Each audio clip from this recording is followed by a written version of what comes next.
اسے ایسا لگا کہ اب وہ مزید ایک قدم بھی نہیں چل سکتی۔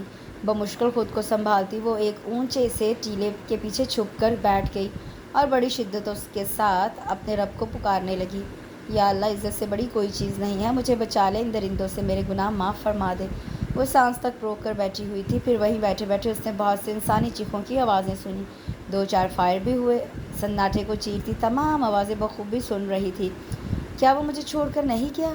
کیا وہ میری عزت و آبرو بچانے کے لیے رک گیا ہے؟ اس نے ایک لمحہ کو سوچا، مگر پھر مایوسی میں گھر گئی۔ اس بات کا فیصلہ کیسے ہو کہ کون فاتح رہا اور کون مفتوح؟ اگر وہ رک بھی گیا ہے مگر ان سے ہار گیا تو کیا ہوگا؟ پھر کچھ چیخوں کی آواز آئی اور اس کے بعد گہرا سکوت چھا گیا۔ ایسا لگ رہا تھا یہاں اس ویرانے میں اس کے سوا کوئی اور ہے ہی نہیں۔ کتنی عجیب بات تھی، وہ کچھ دیر پہلے اس جگہ کی ویرانی سے ڈر رہی تھی اور اب یہ ویرانی اور سناٹا اسے بالکل بھی نہیں ڈرا رہے تھے۔ اس نے اپنے پاس قدموں کی آہٹ سنی تو پتہ چلا کہ ابھی امتحان ختم نہیں ہوا۔ نہیں، میں اس کھائی میں کود کر اپنی جان دے دوں گی، مگر یہ رسوائی ہرگز برداشت نہیں کروں گی۔ وہ ایک فیصلہ کر کے کھڑی ہو گئی اور آنے والے کی طرف دیکھے بغیر بھاگ کر آگے بڑھنا چاہا تو ہارون نے اس کا بازو دبوچ کر اسے روک لیا اور اگلے ہی لمحے بغیر اسے سنبھلنے کا موقع دیے ایک بھرپور اور زوردار تھپڑ اس کے منہ پر دے مارا۔ جب میں نے منع کیا تھا تو تم گاڑی سے اتری کیوں؟ بولو، جواب دو۔ وہ جیسے بالکل آؤٹ آف کنٹرول ہو رہا تھا، اپنی سرخ شعلے برساتی نگاہوں سے اسے گھورتا وہ غصے سے پاگل ہو رہا تھا۔ تمہاری سمجھ میں کسی کی بات نہیں آتی، صرف تمہاری وجہ سے رات کو سفر کرنے سے اس لیے ڈر رہا تھا، مگر تم ایک بے حس لڑکی ہو جسے نہ اپنی جان کی کوئی پرواہ ہے نہ دوسرے کی۔ وہ بری طرح اس پر چیخ رہا تھا، اسے اتنے شدید غصے میں اس نے اس سے پہلے کبھی نہیں دیکھا تھا۔ اتنی دیر کی اعصاب شکن صورتحال اسے بالکل نجھال کر چکی تھی۔ وہ اس پر چیختا، اسے جھنجھوڑ رہا تھا۔ وہ بے اختیار آگے بڑھی اور اس کے بازو پر سر ٹکاتی پھوٹ پھوٹ کر رونے لگی تو وہ ایک دم چپ ہو گیا۔ اس نے نہ اسے تسلی دی، نہ برا بھلا کہا، نہ رونے سے منع کیا اور نہ اپنے بازو پر رکھا اس کا سر ہٹایا۔ وہ بس خاموش کھڑا تھا۔ وہ پتہ نہیں کتنی دیر تک روتی رہی، رونے کی شدت میں کمی آئی اور صرف اس کی سسکیوں کی آواز آنے لگی۔ وہ تب بھی خاموش کھڑا رہا۔ اسے شاید خود ہی اپنی اس بے اختیار کیفیت کا احساس ہوا تو وہ فوراً پیچھے ہٹ گئی۔ ایک نظر اس پر اور ایک اپنی بھیگی آستین پر ڈالتا وہ اس کا ہاتھ پکڑ کر تیز قدموں سے واپس اسی راستے کی طرف جانے لگا۔ وہ اس کے ساتھ گھسٹتی جا رہی تھی، اس کے وجود کا سارا بوجھ جیسے اس نے اٹھایا ہوا تھا وہ صرف گھسٹ رہی تھی۔ پتھر میں اڑا دوپٹہ اس نے جھک کر اٹھایا، بڑی ملامت کرتی نظروں سے اس کی طرف دیکھتے ہوئے اس کو پکڑایا۔ وہ اس کی نظروں سے کٹ کر رہ گئی، سر جھکا کر دوپٹہ اس کے ہاتھ سے لیا اور اچھی طرح اپنے گرد لپیٹ لیا۔ کچھ اور آگے بڑھے تو سامنے وہ چاروں زخمی حالت میں زمین پر پڑے ہوئے تھے۔ 3 شاید بے ہوش تھے اور ایک ہوش و حواس میں پڑا چیخ چلا کر اس سے مدد کی درخواست کر رہا تھا۔ ان چاروں پر ایک نظر ڈال کر وہ آگے بڑھ گیا، جیپ کا دروازہ کھول کر اسے اندر دھکا دیا اور خود واپس اس طرف چلا گیا۔ وہ سر جھکا کر اپنے آنسو پینے کی کوشش کرنے لگی۔ پتہ نہیں یوں ہی بیٹھے کتنی دیر گزر گئی، جب جیپ سٹارٹ ہونے پر اس نے اپنا جھکا ہوا سر اٹھایا۔ وہ پہلے سے بھی زیادہ تیز رفتاری سے جیپ چلا رہا تھا، کبھی کبھی تو ایسا لگنے لگتا جیسے ابھی جیپ کا ایکسیڈنٹ ہو جائے گا۔ اچانک اس کی نظر ہارون کی خون میں بھیگی آستین پر پڑی تو وہ کچھ جھجک کر اس سے بولی، آپ کا ہاتھ زخمی ہو گیا ہے، اس پر بینڈیج کر لیں۔ اس نے شاید اس کی آواز سنی ہی نہیں تھی، اسی لیے اسی رفتار سے جیپ دوڑاتا رہا۔ چند سیکنڈ اس کے جواب کا انتظار کرنے کے بعد وہ اس کے بازو پر ہاتھ رکھتے بولی، آپ کے ہاتھ سے بہت زیادہ خون بہہ رہا ہے، جیپ روک کر اس کی مرہم پٹی کر لیں۔ وہ اس کے ہاتھ جھٹکتا ہوا پھنکارا، تم مگر مجھ سے بات نہ کرو تو تمہارا بہت احسان ہوگا۔ وہ اس رد عمل پر چپ ہو کر بیٹھ گئی، مگر نظریں بدستور اس کے خون میں لت پت ہاتھ پر تھیں۔ اسے معلوم تھا کہ یہاں اس کے پیروں کے پاس پڑے اس کے بیگ میں دیگر سامان کے ساتھ ہی ایک فرسٹ ایڈ باکس بھی رکھا۔ وہ تیزی سے جھکی اور بیگ کھول کر اس میں سے فرسٹ ایڈ باکس نکال لیا۔ وہ اس کی اس تمام کارروائی سے لاتعلق ہوا سے باتیں کر رہا تھا۔ باکس سے کارٹن نکال کر اس نے ہارون کے ہاتھ پر اپنا ہاتھ رکھا ہی تھا کہ وہ ایک جھٹکے سے جیپ روک کر اس سے بولا، اگر اب تم نے مجھ سے بات کی یا میرے قریب آئی تو میں تمہیں قتل کر دوں گا۔ وہ غرا رہا تھا، جواب میں وہ رو پڑی اور بولی، میرے ہاتھ سے نہیں تو خود ہی بینڈیج کر لے، اتنا سارا خون بہہ گیا ہے۔ اس کی گود میں دھرے فرسٹ ایڈ باکس کو اس نے بڑے غصے سے اٹھایا اور اپنے ہاتھ کی ڈریسنگ کرنے لگا۔ وہ آنسو برساتی اس کی طرف دیکھ رہی تھی۔ بازو پر پٹی باندھ کر اس نے جیپ دوبارہ سٹارٹ کر دی۔ لاکھ اسٹیمنا تھا اس میں۔ اپنے زخمی ہاتھ پر پٹی باندھے بغیر وہ کسی تکلیف کا اظہار کیے جیپ معمول کے مطابق چلا رہا تھا۔ آئلہ نے 2-4 بار سر اٹھا کر اس کی طرف دیکھا، مگر وہ شاید اس وقت اس کی شکل بھی دیکھنے کا روادار نہیں تھا۔ اس سے بات کرنے کی ہمت نہ ہوئی تو سر جھکا کر اپنے ہاتھوں کی طرف نظریں جما کر بیٹھ گئی۔ کافی دیر بعد اس نے سر گھما کر اس کی طرف دیکھا تو عجیب سا ملال اور تعصب اسے اپنی لپیٹ میں لے گیا۔ وہ سر جھکائے بالکل خاموش بیٹھی تھی، پورا چہرہ آنسوؤں سے بھیگا ہوا تھا۔ بائیں گال پر ابھی تک اس کی انگلیوں کے نشان موجود تھے، ہاتھوں اور چہرے پر خراشیں پڑی ہوئی تھیں جن سے اب خون رسنا بند ہو گیا تھا۔ اس کا دل چاہا ہاتھ بڑھا کر اس کے آنسو صاف کر دے اور کوئی ایسی بات کرے کہ وہ بے ساختہ ہنس پڑے اپنے مخصوص سادہ انداز میں۔ دل کی اس خواہش کو رد کرتا وہ اس سے نظریں چرا کر دوبارہ سامنے دیکھنے لگا۔ اپنے آس پاس کچھ گاڑیوں کا شور اور دوسری آوازیں سنائی دی تو اس نے سر اٹھا کر باہر دیکھنا شروع کر دیا۔ وہ جنگلوں سے نکل کر شہری حدود میں پہنچ گئے تھے۔ آئلہ نے ایک طویل پرسکون سانس لی اور اپنا چہرہ دوپٹے سے صاف کرنے لگی۔ پتہ نہیں کیا وقت ہو رہا تھا، شاید ابھی رات ہی تھی کہ وہ پورا شہر سویا ہوا محسوس ہو رہا تھا۔ سڑکوں پر اکا دکا گاڑیاں آ جا رہی تھیں، مگر ان ویرانوں کے مقابلے میں یہ اکا دکا گاڑیاں اور ان کا معمولی سا شور بھی اسے بہت بارونق محسوس ہو رہا تھا۔ ایسا لگ رہا تھا وہ صدیوں کی مسافت طے کر کے یہاں پہنچی ہے۔ جیپ ایک ہوٹل کے سامنے روک کر وہ اس سے کچھ کہے بغیر اندر چلا گیا۔ وہ بیٹھی اس سمت دیکھتی رہی جہاں وہ گیا تھا۔ وہ ایک بڑا اور شاندار سا ہوٹل تھا، خوب جگمگ کرتا روشنیوں میں نہایا ہوا۔ تھوڑی دیر بعد وہ واپس آتا دکھائی دیا تو اکیلا نہیں تھا۔ وہ دونوں بڑے پرجوش انداز میں آپس میں کچھ باتیں کرتے اس طرف آ رہے تھے۔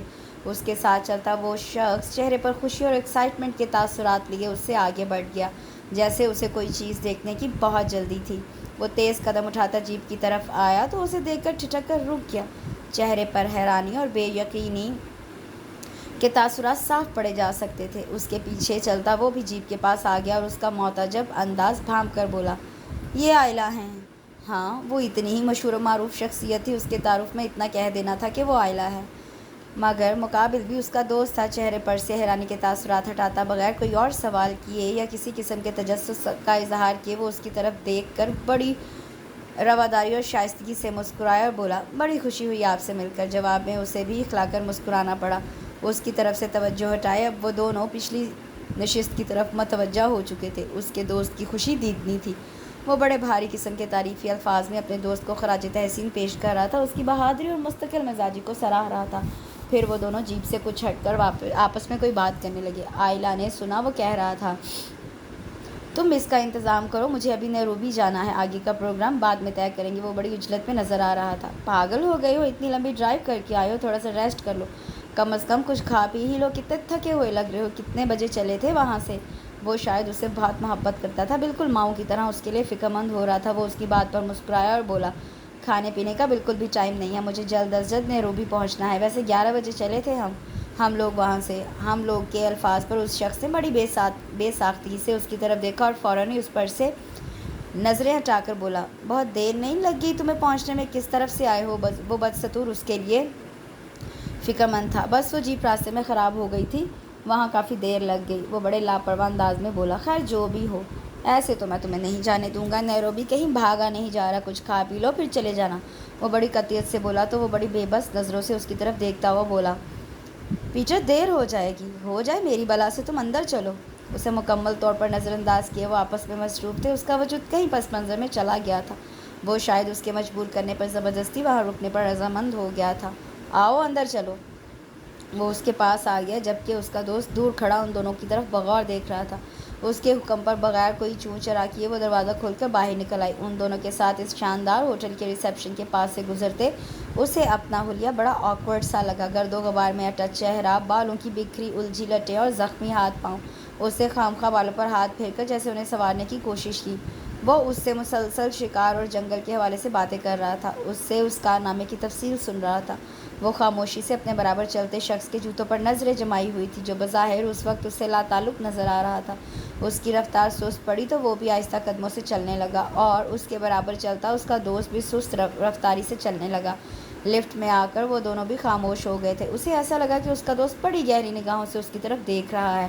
اس نے سر اٹھا کر اس کی طرف دیکھا تو وہ ہارون سے مخاطب تھا۔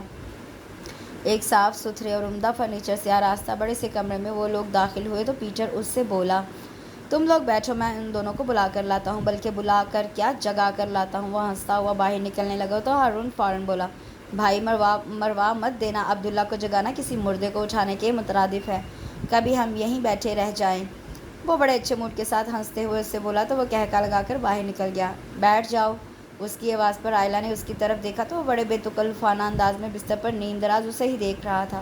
وہ خاموشی سے صوفے پر ٹک گئی تو وہ ایک نظر اس پر ڈال کر کھڑا ہو گیا، وارڈروب کھول کر اس میں سے کپڑے نکال کر باتھ روم میں گھس گیا۔ اسی وقت پیٹر دروازہ کھول کر اندر آیا اور اسے تنہا بیٹھا دیکھ کر پوچھنے لگا، ہارون کہاں گیا؟ وہ شاید نہا رہے ہیں، اس نے مختصر جواب دے کر دوبارہ کمرے کا انٹیریئر دیکھنا شروع کر دیا تو وہ اس کے سامنے والے صوفے پر بیٹھتا ہوا بولا، آپ بھی فریش ہو جائیں، ابھی آپ کو اپنے باقی دونوں دوستوں سے ملوائیں گے۔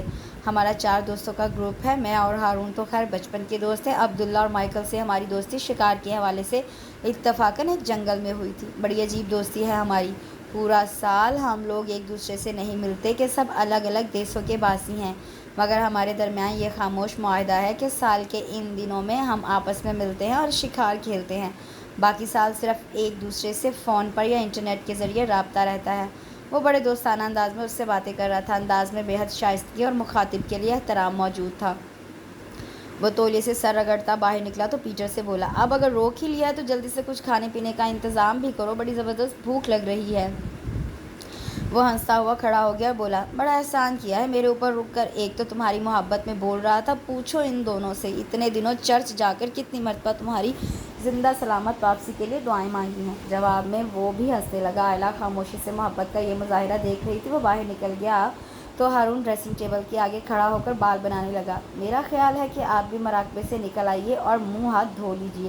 شیشے میں سے اسے دیکھتا وہ بولا تو اسے بھی اپنے بیٹے حلیے کا خیال آیا۔ خاموشی سے کھڑی ہو کر باتھ روم کی طرف بڑھی، ایک عجیب سی جھجک اور دیوار سے ان دونوں کے بیچ کھڑی ہو گئی تھی۔ وہ جو اس سے بڑی بے تکلفی سے باتیں کرنے لگی تھی، اب اس سے بات کرتے ایک جھجک سی حائل ہو گئی تھی۔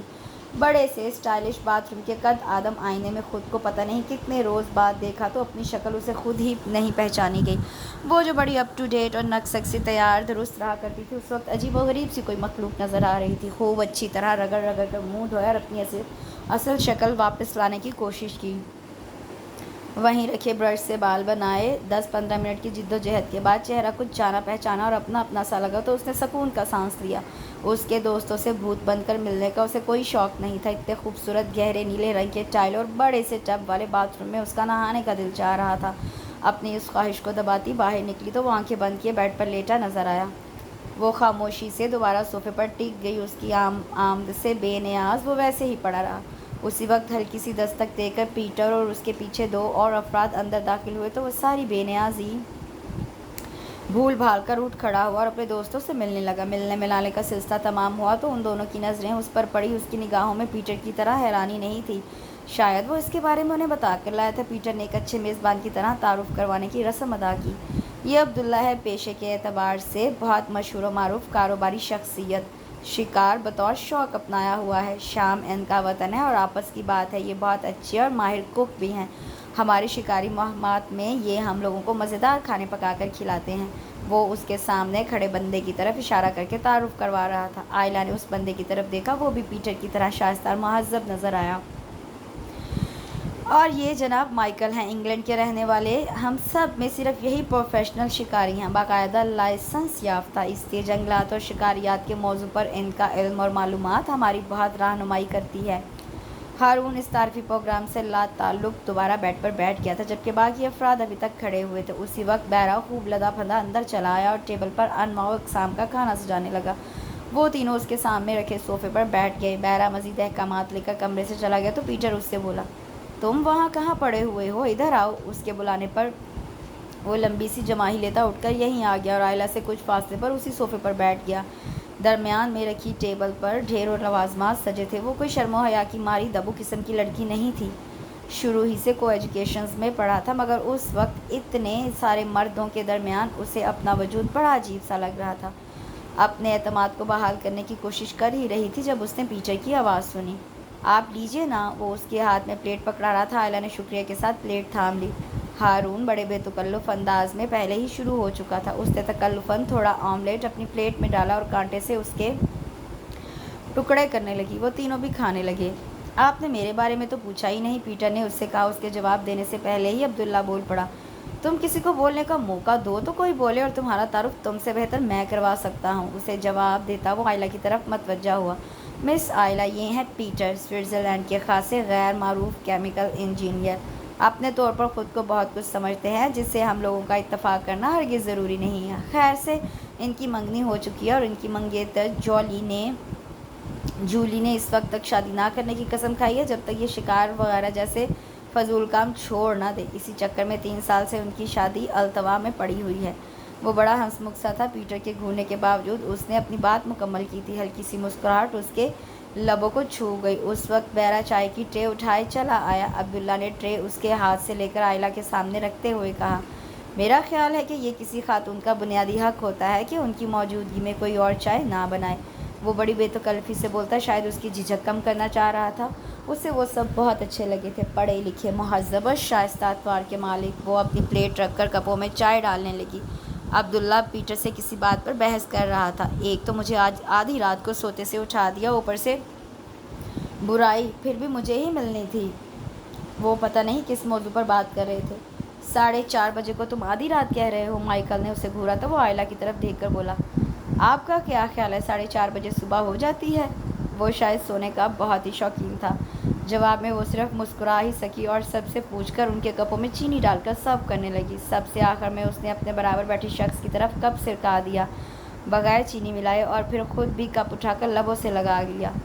ہم سب کا تعارف تو ہو گیا، آپ نے اپنے بارے میں کچھ نہیں بتایا۔ پیٹر نے، جو کافی دیر سے اسے بغور دیکھ رہا تھا، کہا تو باقی سب بھی اس کی طرف متوجہ ہو گئے، سوائے اس کے جو اسے اپنے ساتھ لا کر اب اس سے قطعاً لا تعلق ہو چکا تھا۔ بڑے اطمینان سے بیٹھا وہ سلائس کے اوپر مارملیڈ لگا رہا تھا۔ میرا نام آئلہ ہے، پاکستانی ہوں، میں نے ٹیکسٹائل انجینئرنگ کی ہے، پڑھائی سے فارغ ہوئی تو گھومنے پھرنے اپنے چچا کے پاس کینیا آئی ہوئی ہوں۔ وہ اتنی دیر میں پہلی مرتبہ اتنا طویل جملہ بولی تھی۔ وہ سبھی بغور اسے سن رہے تھے۔ اچھا، تو شکار آپ کا شوق ہے؟ مائیکل، جو خاصا کم گو لگ رہا تھا، پہلی مرتبہ اس سے مخاطب ہوا۔ ہارون نے اپنی بے ساختہ مسکراہٹ چھپانے کے لیے فوراً چائے کا کپ منہ سے لگا لیا۔ اسے بغیر دیکھے بھی پتہ تھا کہ وہ اس بات پر مسکرایا ہے۔ اس کے جواب دینے سے پہلے ہی مائیکل نے دوبارہ بولنا شروع کر دیا، اچھی بات ہے، لڑکیوں کو بھی اس طرف آنا چاہیے۔ جب لڑکیاں دنیا کے ہر پروفیشن میں چلی گئی ہیں تو شکار میں کیا مذائقہ ہے؟ لڑکیوں کو بہادر ہونا چاہیے۔ وہ اسے تردید کا موقع دیے بغیر بولے چلا گیا۔ پھر وہ اپنے دوستوں کی طرف رخ کرتے ہوئے بولا، تم لوگوں کو وہ انڈیا والا قصہ یاد ہے؟ وہ شاید کسی پرانی بات کا حوالہ دے رہا تھا۔ جواب میں وہ سبھی کچھ یاد کر کے ہنس پڑے۔ وہ اپنے آپ کو ان دوستوں کی محفل میں کچھ مس فٹ سا محسوس کرنے لگی۔ عبداللہ نے اس کی طرف دیکھا اور بولا، آئلہ شاید بور ہو رہی ہیں۔ ہارون نے اس کی بات پر توجہ دیے بغیر مائیکل کے ساتھ اپنی بات جاری رکھی، جو موجودہ شاندار کارنامے سے متعلق تھی۔ وہ اس کی بات پر مسکرا کر بولی، نہیں، میں بور نہیں ہو رہی۔ چلیں، اگر آپ بور نہیں ہو رہی تو بہت اچھی بات ہے۔ ویسے آپ کی دلچسپی کی خاطر میں آپ کو وہ قصہ سناتا ہوں جس کا ابھی مائیکل ذکر کر رہا تھا۔ ہوا کچھ یوں کہ 2 سال پہلے ہم لوگ شکار کے لیے انڈیا گئے تھے۔ شکار سے واپسی پر ہمیں 3 امریکی لڑکیاں ملی جو شاید وہاں تفریح کی غرض سے آئی تھیں اور کسی وجہ سے راستہ بھٹک کر وہاں پہنچ گئی تھیں۔ تینوں کی تینوں ایک نمبر کی ڈرپوک۔ ہم نے انہیں لفٹ دے دی، وہاں خوب تماشے ہوئے۔ یہ ہارون صاحب تو ان بیچاریوں کے جانی دشمن بن گئے تھے، ہم لوگوں سے الگ ناراض کہ انہیں لفٹ دینے کی کیا ضرورت تھی۔ ان تینوں میں سے ایک کچھ زیادہ ہی بزدل تھی، اسی کے ساتھ سب سے زیادہ حادثات بھی ہوتے تھے۔ ایک دفعہ تو اس کے پاؤں پر بچھو چڑھ گیا اور بجائے اس کی مدد کرنے کے یہ آرام سے دور بیٹھا تماشا دیکھتا رہا۔ وہ تو میں وہاں پہنچ گیا، اصل میں اسے ڈرپوک اور بزدل لڑکیاں بڑی بری لگتی ہیں۔ دوسری دفعہ بیچاری کی شامت آئی، اس نے غلطی سے اس کے کیمرے کو ہاتھ لگا لیا تو یہ اس پر چڑھ دوڑا۔ مجھ سے پوچھے بغیر میری چیزوں کو ہاتھ لگایا کیسے؟ اس کے برابر بیٹھے بندے نے بے چینی سے پہلو بدلا تھا۔ عبداللہ بڑے مزے سے اسے تمام قصہ سنا رہا تھا۔ ایسا لگ رہا تھا کہ سنانے کے ساتھ ساتھ وہ تمام باتیں یاد کر کے خود بھی انجوائے کر رہا ہے۔ پیٹر بھی مسکرا رہا تھا۔ وہ ابھی شاید کچھ اور بھی کہنے والا تھا کہ ہارون نے مائیکل سے توجہ ہٹا کر اس سے اردو میں کہا، تمہیں چلنا نہیں ہے کیا؟ جلدی ناشتہ ختم کرو۔ اور اس کے بلا وجہ ناراض ہونے پر حیران رہ گئی کہ ناشتہ تو وہ کب کا کر چکی تھی اور اس کا انتظار کر رہی تھی۔ اس کے اردو میں بولنے پر وہ تینوں احتجاجاً چیخ اٹھے تھے، یہ فاؤل ہے، ہمیں بتاؤ ابھی تم نے کیا کہا ہے؟ وہ جواب میں بے نیازی سے کندھے اچکا کر بولا، تم لوگوں کے مطلب کی بات نہیں تھی۔ دیکھا اس غدار کو؟ عبداللہ نے دانت پیسے۔ اپنا ہم وطن ملا تو کیسے ہم لوگوں سے آنکھیں پھیر لی۔ پھر اس کی طرف دیکھ کر بولا، آئلہ آپ بتائیں، ابھی اس نے کیا کہا تھا؟ مجھے شک ہے اس نے ہماری کوئی برائی کی ہوگی، اسے خواہ گھسیٹا گیا تو وہ کچھ پریشان سی ہو گئی اور بولی، نہیں ایسی کوئی بات نہیں، یہ چلنے کے لیے کہہ رہے تھے۔ اس نے جھگڑا ختم کروانے کی کوشش کی، پھر وہ چاروں آپس میں آئندہ کا پروگرام طے کرنے لگے۔ وہ خاموش بیٹھی دیواروں کو تکتی رہی۔ ان لوگوں کے مذاکرات ختم ہوئے اور وہ چاروں کھڑے ہوئے تو آئلہ بھی کھڑی ہو گئی۔ ان لوگوں سے قصداً تھوڑا پیچھے چلتے ہوئے وہ ان لوگوں کی باتیں سنتی خاموشی سے چل رہی تھی۔ جب اس نے پیٹر کی آواز سنی، وہ اپنے دوستوں کو چھوڑ کر اس کے ساتھ چلنے لگا تھا۔ میں آپ سے کچھ کہوں، اگر آپ میری بے تکلفی کا برا نہ مانیں تو؟ وہ پتہ نہیں کیا کہنا چاہتا تھا، جس کے لیے اجازت طلب کر رہا تھا۔ اس نے حیرت سے اس کی طرف دیکھا اور بولی، جی کہیے۔ آپ کو شاید خود بھی معلوم نہیں کہ آپ بغیر کسی ہتھیار کے بہت بڑی اور مشکل جنگ جیت چکی ہیں۔ وہ ان نہ سمجھ میں آنے والی فکروں پر رک کر غور اس کی طرف دیکھنے لگی تو وہ بھی رک گیا اور بولا، یہ جو میرا دوست ہے نا، اسے فتح کرنا کوئی معمولی کام نہیں ہے۔ بڑے بڑے لوگ اس محاذ پر شکست کھا چکے ہیں۔ اس کی بات پر وہ کچھ پزل سی ہو گئی اور خامخواہ انگلیاں چٹکانے لگی۔ وہ اس کے گھبرائے ہوئے چہرے کو دیکھ کر ہنس پڑا اور بولا، میں یہ بات آپ سے اس لیے کہہ رہا ہوں کہ مجھے معلوم ہے وہ یہ بات آپ سے کبھی نہیں کہے گا۔ میں اسے اچھی طرح جانتا ہوں، وہ بہت گہرا اور مشکل پسند ہے۔ اسے سمجھنا کوئی آسان کام نہیں ہے۔ وہ تو شاید کبھی میرے سامنے بھی نہیں کھلے گا، حالانکہ اسے پتہ ہے کہ میں سب جان چکا ہوں، مگر منہ سے قبولے گا نہیں۔ اس نے سر اٹھا کر پیٹر کی طرف دیکھا بھی نہیں جا سکا، بمشکل جھکے سر سے بولی، آپ غلط سمجھ رہے ہیں، ایسی کوئی بات نہیں ہے۔ وہ اس کے چہرے کو بغور دیکھتا بڑی سنجیدگی سے بولا، آپ ایک بہت اچھی لڑکی ہیں، اور اگر آپ اسے میری جانبداری نہ سمجھے تو میں کہوں گا کہ میرے دوست کی پسند بری ہو ہی نہیں سکتی۔ جو لڑکی بڑی خاموشی سے اس کا خیال رکھتی ہو، اس سے پوچھے بغیر اسے بغیر چینی کی چائے پیش کرتی ہو، وہ یقیناً بہت اچھی ہوگی۔ اس کا شرم سے سرخ پڑتا چہرہ دیکھ کر وہ ہنس پڑا اور بولا، میرا دوست بہت اچھا ہے، بہت محبت کرنے والا، جو ایک دفعہ اسے سمجھ لے اسی کا ہو جاتا ہے۔ اچھی لڑکی اس بات کو انا کا مسئلہ بنا کر اپنے اور اس کے لیے پریشانیاں مت کھڑی کرنا کہ وہ اظہار کرے۔ ابھی وہ تمہیں چھوڑنے جائے گا تو صرف میری خاطر ہی تم پہل کر دینا پلیز۔ وہ اس کی تمام باتوں کی تردید کر دینا چاہتی تھی، اسے بتانا چاہتی تھی کہ وہ بالکل غلط سمجھ رہا ہے۔ وہ اس کے تاثرات کو سمجھ کر بولا، میں صرف اس کا ہی نہیں تمہارا بھی دوست ہوں، لہٰذا مجھ سے جھوٹ مت بولو۔ وہ لوگ جو مرکزی دروازے تک پہنچ چکے تھے ان دونوں کو سست قدموں سے آتا دیکھ کر وہیں رک گئے۔ قریب پہنچے تو مائیکل بولا، کیا ہوا، کہاں رہ گئے تھے؟ جواب میں پیٹر مسکرایا اور بولا، میں آئلہ کو یہاں کا تاریخی پس منظر بتا رہا تھا۔ لو، یہ بھی کوئی موقع ہے تاریخ کھنگالنے کا، عبداللہ چڑھ کر بولا، پھر ہارون سے مخاطب ہوا جو بڑی خاموشی سے ایک نظر پیٹر اور ایک آئلہ پر ڈال کر اب بڑی لاپرواہی سے کھڑا تھا۔ ہارون، جلدی واپس آنا، میں اس سڑے ہوئے ہوٹل میں پڑے پڑے بری طرح بور ہو گیا ہوں۔ وہ اس کی بات پر سر ہلاتا جیپ میں سوار ہوا تو آئلہ نے بھی ان لوگوں سے الوداعی کلمات کہے اور جیپ میں بیٹھ گئے۔ پیٹر کی طرف دیکھنے سے اس نے گریز کیا تھا، وہ لوگ ہاتھ ہلا کر گرم جوشی سے اسے الوداع کہہ رہے تھے۔ جیپ سٹارٹ ہوئی تو اس نے مڑ کر پیچھے دیکھا، وہ لوگ ابھی بھی وہیں کھڑے تھے۔ وہ اپنی تمام توجہ ڈرائیونگ پر مرکوز کیے ہوئے تھا اور وہ کھڑکی سے شہر کی رونق اور چہل پہل دیکھ رہی تھی۔ یوں ہی ڈرائیو کرتے کتنا ہی وقت گزر گیا مگر دونوں میں کوئی بھی کچھ نہ بولا۔ وہ اپنی منزل کے قریب پہنچ گئی تھی۔ ایڈریس بتاؤ۔ بڑی دیر بعد خاموشی کا پردہ چاک کرتی اس کی آواز سنائی دی تو وہ اسے ایڈریس بتانے لگی۔ گھر پہنچنے کی خوشی میں وہ دیگر تمام باتیں بھول گئی۔ زندگی کے کتنے ہی عجیب و غریب تجربات سے گزرتی وہ واپس اپنے اصل کی طرف لوٹ رہی تھی۔ جیپ اس کے بتائے مطلوبہ مکان کے سامنے رکی تو وہ تیزی سے دروازہ کھول کر باہر اتر آئی اور بھاگتے ہوئے بیل پر جو ہاتھ رکھا تو ہٹانا ہی بھول گئی۔ وہ جیپ میں بیٹھا اس کا والہانہ انداز دیکھ رہا تھا۔ گیٹ کھول کر رحمت نے اسے دیکھا تو خوشی سے اچھل پڑا۔ بیٹا آپ آ گئیں، شکر ہے خدایا، سب لوگ کس قدر پریشان تھے، آپ ٹھیک تو ہے نا؟ وہ ایک سانس میں کتنی ہی باتیں کر گیا۔ وہ بغور اس کے چہرے کی طرف دیکھتی رہی، جس پر کسی انتہائی شدید حادثے کے گزر جانے کا تاثرات نظر نہ آئے تو اس سے سکون کا سانس لیا اور بولی، جی میں ٹھیک ہوں، لیلا اور دانش کیسے ہیں؟ اس کے چہرے کے تاثرات نے حوصلہ بخشا تھا جو وہ ان دونوں کے متعلق پوچھنے لگی۔ وہ دونوں ہاسپٹل میں ایڈمٹ ہیں، بی بی اور صاحب دونوں ہی ہاسپٹل گئے ہیں، ویسے وہ دونوں ٹھیک ہیں۔ وہ اسے ہاسپٹل کے نام سے پریشان ہوتا دیکھ کر فوراً وضاحت کرنے لگا۔ یہاں سے حوصلہ افزا خبر سننے کو ملی تو اسے اچانک اس کا خیال آیا جو جیپ میں بیٹھا اسے ہی دیکھ رہا تھا۔ اسے اپنی بدتمیزی پر سخت افسوس ہوا۔ کیا سوچا ہوگا اس نے میرے بارے میں کہ میں کتنی احسان فراموش اور مطلب پرست لڑکی ہوں۔ وہ تیزی سے اس کی طرف آئی اور بولی، آپ اندر آئیے نا، تمہیں پتہ تو ہے وہاں وہ لوگ بیٹھے میری جان کو رو رہے ہوں گے۔ وہ دوستانہ انداز میں مسکرا کر بولا اور آئلہ نے اس کی مسکراہٹ کو بغور دیکھا۔ وہ کتنی دیر بعد اس سے معمول کے مطابق بات کر رہا تھا۔ اچھا ٹھیک ہے پھر، خدا حافظ۔ وہ جیپ سٹارٹ کرنے لگا تو وہ اسے روکنے لگی۔ اتنی لمبی ڈرائیو کر کے آپ بغیر کسی ریسٹ کے فوراً واپس جا رہے ہیں، تھوڑی دیر تو اندر آ جائیں پلیز۔ وہ اس کے اصرار کے جواب میں نفی میں سر ہلاتا بولا، ابھی مجھے واپس جا کر بہت سے کام نپٹانے ہیں، تمہیں سب پتہ تو ہے۔ وہ اندر آنے پر آمادہ نظر نہیں آ رہا تھا، پھر اس کے چہرے پر گہری نظر ڈالتا بولا، تم میری بنائی اس مہم کی ویڈیو اور اس کی تفصیلی رپورٹ نیشنل جیوگرافک پر ضرور دیکھنا، اور بائی دا وے یہ ٹائمز کے انٹرویو کی طرح کا کوئی قصہ نہیں، میں نے بڑی ہی زبردست ویڈیو بنائی ہے اور ابھی مجھے واپس جا کر اس کی رپورٹ تیار کرنا ہے۔ ایک ناگوار خاطر بوجھ اور زبردستی گلے پڑی ذمہ داری سے نجات حاصل کرنے پر وہ بے حد خوش نظر آ رہا تھا۔ وہ اس کے خوشی سے چمکتے چہرے کو دیکھ کر چپ کھڑی رہ گئی۔ وہ اس کی خاموشی سے لا تعلق بڑی خوشی اور طمانینت سے مسکرا کر بولا، تمہارے لیے میں دعا کروں گا کہ ایک دن تم ٹیکسٹائل کے شعبے میں اتنا اونچا مقام حاصل کرو کہ BBC پر تمہاری بایوگرافی نشر ہو سکے۔ وہ یوں بول رہا تھا جیسے اب آئندہ اس سے کبھی بھی کہیں ملنے کا اس کا کوئی ارادہ نہیں ہے۔ یہ ان کے مابین آخری ملاقات ہے جس میں ایک دوسرے کے لیے نیک خواہشات کا اظہار کیا جاتا ہے۔ اسے اپنی آنکھوں میں کچھ چپتا ہوا محسوس ہوا۔ خود کو سنبھالتی وہ بمشکل مسکرا سکی اور بولی، میں نے اتنے دن آپ کو بہت ستایا، بہت پریشان کیا اور آپ نے مجھے برداشت کیا، میرا اتنا خیال رکھا۔ وہ خود کو کمپوز کرتی رسمی فکرے ادا کرنے کی کوشش کر ہی رہی تھی کہ وہ بول پڑا، اگر تم فارمیلٹی نبھانے کی کوشش کر رہی ہو تو آئی ایم سوری، میں جواب میں یہ نہیں کہہ سکتا کہ یہ تو میرا فرض تھا یا اٹس مائی پلیجر، کیونکہ یہ سب کچھ اتنا پلیزنٹ بھی نہیں تھا۔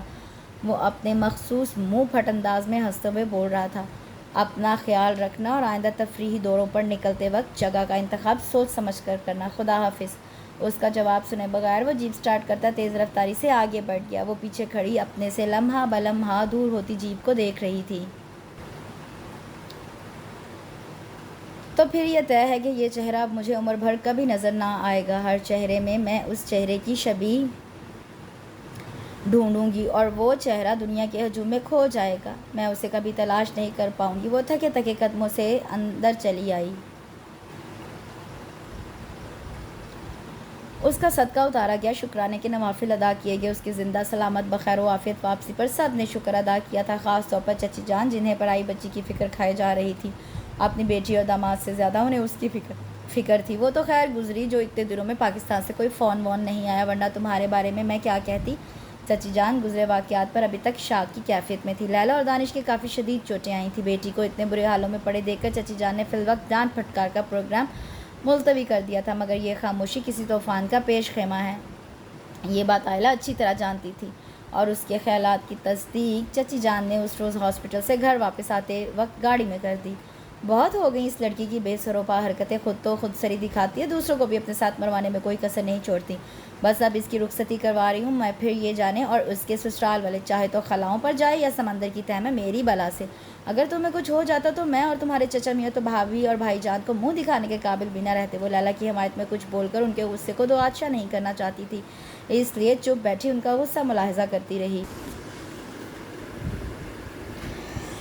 15-20 روز ہاسپٹل میں رہ کر وہ لوگ گھر واپس آئے تو اس نے بھی رخت سفر باندھا۔ بھابھی نے فون کر کے ناک میں دم کر دیا تھا، تمہارے بغیر دل نہیں لگ رہا، جلدی واپس آؤ، مونی کی برتھ ڈے آنے والی ہے، آخر تم کب آؤ گی؟ اگرچہ کہ مونی کی برتھ ڈے میں ابھی پورے 2 ماہ باقی تھے۔ اسے جانے کی تیاری کرتے دیکھ لیلا اس سے لڑنے لگی، اتنی جلدی واپس جا رہی ہو؟ ابھی تو ہم لوگوں نے ساری باتیں بھی نہیں کی، میں نے تم سے تمہارے اوپر گزرے حالات بھی صحیح سے نہیں سنے۔ وہ اسے اپنے اوپر گزرے حالات سنانا بھی نہیں چاہتی تھی، اس لیے مسکرانے پر اکتفا کیا، جبکہ چچی جان نے اتنے دنوں کی خاموشی کے بعد بیٹی کو سخت نگاہوں سے گھورتے ہوئے کہا، پہلے ہی تمہاری کرم نوازیوں کے مزے وہ اچھی طرح اٹھا چکی ہے، اسے جانے دو، میں چاہتی بھی نہیں ہوں کہ اس کے اوپر تمہارا سایہ بھی پڑے اور یہ تمہاری طرح خودسر اور ضدی بنے۔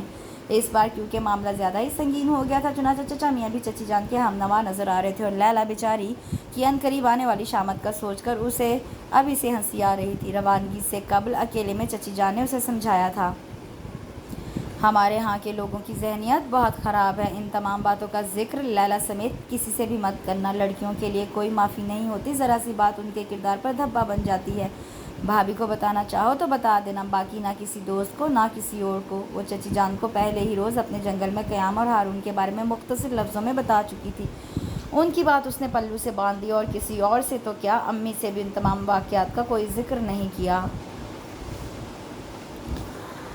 وہ واپس آ گئی تھی ایک بدلی ہوئی شخصیت میں ڈھل کر، لیلا کی طرح جانے محفل تو وہ پہلے بھی کبھی نہیں رہی تھی، مگر اپنے قریب ترین لوگوں کے لیے وہ بے حد زندہ دل اور خوش مزاج لڑکی تھی۔ اس کی اس تبدیلی کو سب نے ہی محسوس کیا۔ سب کے بارہا پوچھنے پر وہ یہی کہہ پائی، میرا خیال ہے میں اب بڑی ہو گئی ہوں، اس لیے اب تھوڑا سا سوبر اور میچیور ہو ہی جانا چاہیے۔ اس کی واپسی کے محض 2 ماہ بعد لیلا کی رخصتی کر دی گئی تھی۔ اس بیچاری کے لاکھ واویلا مچانے پر بھی کسی نے اس پر رحم نہ کھایا تھا۔ وہ دلہن بنی لیلا کی روتی بسورتی تصویریں دیکھ کر بے ساختہ ہنس پڑی تھی۔ امی ابو کے ہاتھ اس نے ایک طویل ناراضگی سے بھرپور خط بھجوایا تھا، جس میں شادی میں شرکت نہ کرنے پر اسے دھمکیوں سے اور گالیوں سے نوازا گیا تھا۔ بیٹی کو رخصت کر کے چچا میاں کو وہاں تنہائی کچھ زیادہ ہی ستانے لگی تھی، لہٰذا انہوں نے پاکستان واپسی کی ٹھانی۔ دن بڑے سبک رفتاری سے گزر رہے تھے۔ کبھی کبھی اسے لگتا جیسے اس نے کوئی خواب دیکھا تھا، وہ شاید اسے کہیں خوابوں میں ملا تھا اور آنکھ کھلنے پر اس نے اسے کھو دیا۔ رات کی تنہائی میں بے اختیار آنسو بہاتے اس نے اکثر سوچا تھا کہ وہ کسی اور ہی دنیا کا باسی تھا، کچھ دیر کو اس کی زندگی میں آیا اور پھر واپس اپنی دنیا میں لوٹ گیا۔ کیا اس نے کبھی سوچا ہوگا کہ کہیں دور ایک پاگل لڑکی آج بھی اس کے لیے آنسو برساتی ہے؟ وہ تو شاید اسے بھول بھی گیا ہوگا، اور اگر کبھی اتفاقاً دوستوں کی محفل میں بیٹھ کر کسی بات پر وہ اسے یاد بھی آئی ہوگی تو اس نے بڑی لاپرواہی سے سر جھٹک کر سوچا ہوگا، بڑی ہی بیوقوف اور بزدل لڑکی تھی جو خواہ میرے گلے پڑ گئی تھی۔ اور پیٹر، وہ پتہ نہیں میرے بارے میں کیا سوچتا ہوگا، وہ اکثر خود سے یہ سوال کرتی۔ امی صبح ہی سے بضد اسے چلنے کے لیے مجبور کر رہی تھیں، اور وہ نہ جانے کے لیے 100 طرح کے بہانے بنا کر انہیں منع کر چکی تھی، مگر ان کا اصرار اپنی جگہ قائم تھا۔ اس کے پیہم انکار پر آخرکار وہ خفا ہو گئیں تو مجبوراً ان کو منانے کی خاطر وہ تیار ہونے لگی۔ اس کی تیاری دیکھ کر وہ نئے سرے سے ناراض ہونے لگی تو اس کا موڈ بھی آف ہو گیا۔ وہاں کیا کوئی فینسی ڈریس شو ہے؟ کسی ڈنر میں جانے کے لیے یہ کپڑے مناسب ہیں؟ وہ اپنے کلف لگے کاٹن کے سوٹ اور ہلکے پھلکے میک اپ سے مطمئن نظر آ رہی تھی۔ اس کی بات پر بھابھی ہنس پڑی، میری جان، آج وہاں فینسی ڈریس شو ہی ہے۔ آج تو وہاں بہت سی پریاں جلوہ افروز ہو رہی ہیں۔ ویسے یہ پریاں روبینہ ڈپلیکس بھابیز اور لیونگ ڈال وغیرہ کے ماہرانہ ہاتھوں کے کارنامہ ہوں گی۔ وہ بڑی شرارت سے ہنستے ہوئے بولی تو اسے بھی ہنسی آ گئی۔ میں سچ کہہ رہی ہوں، اس ڈنر کی تیاریاں تو ہفتے بھر سے جاری ہیں۔ پرسوں فاخرہ کا فون آیا تو بتا رہی تھی، میں آج ڈپلیکس گئی تو وہاں momo, facial, many cure, paddy cure, پتہ نہیں کیا کیا ایسے کروا رہی تھی جیسے کسی کی شادی میں جانا ہے۔ بھابھی فاخرہ کے انداز میں بول کر اسے بتانے لگی تو امی بھی مسکرا دی۔ بھابھی اپنی بات جاری رکھتے ہوئے بولی، میں بھی بن گئی، اور بڑی معصومیت سے پوچھنے لگی کہ فاخرہ، تمہارا وہاں کیسے جانا ہوا تھا؟ تو بیچاری ایک لمحے کو بوکھلا کر رہ گئی، پھر کہنے لگی، میں تو ہیئر کٹنگ وہیں سے کرواتی ہوں، وہی کروانے گئی تھی۔ بھابھی کی باتوں میں لگ کر امی کی توجہ اس کے حلیے پر سے ہٹی تو اس نے سکون کا سانس لیا۔ بغیر موڈ کے جا رہی تھی، اس لیے زیادہ تیار ہونے کا اس کا بالکل بھی دل نہیں چاہ رہا تھا۔ وہاں پہنچ کر اس کا موڈ مزید آف ہو گیا۔ اپنی کزنز کی یہ سستی اور گھٹیا حرکتیں اسے بڑی ناگوار گزر رہی تھیں۔ لڑکیوں کو کم از کم اپنی نسوانیت کا احترام تو کرنا چاہیے۔ وہ سب سے الگ تھلگ ایک ٹیبل پر بیٹھ گئی۔ امی اور بھابھی سب لوگوں سے ملنے ملانے میں لگی ہوئی تھی۔ سائرہ پھپھو جو ابو کی فرسٹ کزن تھی، بڑے طویل عرصے بعد وطن آئیں تو پورا خاندان ان کی خدمت میں لگ گیا۔ جن جن لوگوں کے گھروں میں کنواری دوشیزائیں موجود تھیں، سب الرٹ ہو گئے۔ ہر کوئی ایک دوسرے سے سبقت لے جانے کی کوشش میں لگا ہوا تھا۔ اس تمام مقابلے بازی کی اصل وجہ پھپھو کا اکلوتا خوبرو جوان اور صاحب جائیداد بیٹا تیمور تھا، جو تمام زندگی لندن میں رہا تھا اور پہلی مرتبہ ماں کے ساتھ پاکستان آیا تھا۔ پھپھو کی بیٹے کی ساتھ آمد کے سب لوگوں نے یہی معنی نکالے تھے کہ وہ اکلوتے بیٹے کے سر پر صحرا سجانا چاہتی ہیں۔ آج انہوں نے سارے خاندان کو اور اپنے دیگر ملنے والوں کو پی سی میں ڈنر دیا تھا، جس میں شرکت کا اہتمام تمام لڑکیوں نے ایسے کر رکھا تھا جیسے مقابلہ حسن میں شریک ہو رہی ہوں۔ لڑکیاں ساری کی ساری تیمور کے گرد منڈلا رہی تھیں اور ان کی امیاں پھپھو کے گلے کا ہار بنی ہوئی تھیں۔ جس کسی سے پھپھو یا تیمور ہنس کر بات کر لیتے وہ خود کو فاتح سمجھنے لگتا۔ ڈنر کے وقت اس نے سنا اس کی برابر والی ٹیبل پر پھپھو کی سسرالی لڑکیاں بیٹھی تیمور کو ڈسکس کر رہی تھیں۔ تیمور ٹام کروز سے زیادہ ریزیمبل کرتا ہے، ان میں سے ایک بند کر بولی تو دوسری نے لقمہ دیا۔ خالی شکل ہی کی کیا بات کر رہی ہو، تم نے اس کی انگلش نہیں سنی؟ مائی گاڈ، کتنی زبردست انگلش بولتا ہے تیمور۔ اس کے آگے تو مجھے بھی ڈکشنری کا سہارا لینا پڑتا ہے، حالانکہ کانوینٹ میں اپنی تمام کلاس فیلوز میں میری انگلش سب سے اچھی تھی۔ اس کا ایکسنٹ کتنا اچھا ہے۔ آئلہ نے سر گھما کر اس لڑکی کو دیکھا جو سلیو لیس فٹنگ کی شرٹ اور چوڑی دار پاجامے کے ساتھ دور جدید کے فیشن کے مطابق دوپٹہ پیچھے سے لا کر دونوں ہاتھوں میں پکڑے بیٹھی تھی۔ اس کی بات پر ایک اور لڑکی بے ساختہ بولی، کیوں نہ ہو بھائی، after all he is an Oxford man. ان لوگوں کی باتوں اور حلیوں سے بیزار وہ امی کے پاس آ کر چلنے کے لیے کہنے لگی تو وہ انکار میں سر ہلاتی بولی، کھانا کھاتے ہی چلے جانا کتنی بری بات ہے۔ ویسے بھی ابھی غزلوں کا پروگرام ہے، تھوڑا سا سن لیتے ہیں پھر چلیں گے۔ امی کا غزلوں کے لیے انٹرسٹ اس کے لیے حیرانی کا باعث تھا۔ شاید دل ہی دل میں وہ دیگر ماؤں کی طرح وہ بھی یہی چاہتی تھی کہ یہ مقابلہ ان کی بیٹی جیت جائے۔ اسے امی کی سوچ پر کچھ افسوس بھی ہوا اور غصہ بھی آیا، تو ناراضگی میں سب سے آخر میں رکھی الگ تھلگ کرسیوں میں سے ایک پر بیٹھ گئی۔ اس جگہ اچھا خاصا اندھیرا تھا، لوگوں کی نظروں سے دور وہ بیزاری سے بیٹھی وقت گزار رہی تھی، جب کوئی اس کے برابر کرسی پر بیٹھتا ہوا بولا، کیا میں یہاں بیٹھ سکتا ہوں؟ آئلہ نے اپنی کسی سوچ سے چونک کر برابر میں دیکھا تو وہ ٹام کروز کا جانشین آکسفورڈ مین اور تمام لڑکیوں کا سورج، جس کے گرد وہ کسی سیارے کی طرح گردش کر رہی تھی، اسے ہی دیکھ رہا تھا۔ بیٹھنے کے بعد اجازت مانگنے کا وہ کیا جواب دیتی؟ اس نے بغیر کوئی جواب دیے دوبارہ سامنے دیکھنے لگی، جہاں غزل گو اپنی سریلی آواز کا جادو جگا رہا تھا۔ وہ غزل کے بولوں کی طرف توجہ مرکوز کر ہی رہی تھی جب وہ دوبارہ اس سے مخاطب ہوا۔ آپ کو شاید غزلیں پسند نہیں، اس لیے بور ہو رہی ہیں۔ اسے خواہ میں اس سے چڑ ہونے لگی جو بلا وجہ اس کے سر پر سوار ہو رہا تھا۔ محفل میں موجود تمام لوگوں کی توجہ غزلوں سے ہٹ کر اب اس اندھیرے کونے پر تھی، جہاں وہ محفل کی جان ایک بڑی معمولی اور عام سی لڑکی، جو ہرگز کسی غیر ضروری توجہ کے قابل نہ تھی، کے برابر بیٹھ کر تمام لوگوں کی امیدوں پر پانی پھیرنے کی کوشش کر رہا تھا۔ وہ اس کے جواب نہ دینے کا برا مانے بغیر بولا، مجھے بھی غزلیں پسند نہیں، البتہ یہاں کا فوک میوزک اچھا لگتا ہے۔ فوک میوزک پسند ہے، اس لیے غزلیں سن رہے ہیں؟ اگر غزلیں پسند ہوتی تو شاید فوک سنتے۔ وہ استہزائیہ انداز میں بولی تو وہ بغیر برا منائے بڑی خوش دلی سے ہنس دیا اور بولا، جتنی خوبصورت ہو اتنی ہی ذہین بھی ہو، اور مجھے ذہین لڑکیاں بہت اٹریکٹ کرتی ہیں۔ وہ جہاں سے آیا تھا وہاں یہ بے باکی بڑی عام سی بات تھی، مگر یہاں جس سے یہ بات کہی گئی تھی وہ ایک دم اپنی کرسی چھوڑ کر کھڑی ہو گئی، تو وہ بھی اٹھ گیا اور اس کے چہرے کے غصے اور ناراضگی کو حیرت سے دیکھتا ہوا کچھ کہنا ہی چاہتا تھا کہ فوراً اگلی نشستوں کی طرف وہ بڑھ گئی، جہاں امی وغیرہ بیٹھے تھے۔ اس نے تمام لوگوں کو بغور اپنی طرف دیکھتا پایا تو غصہ کچھ اور سوا ہو گیا۔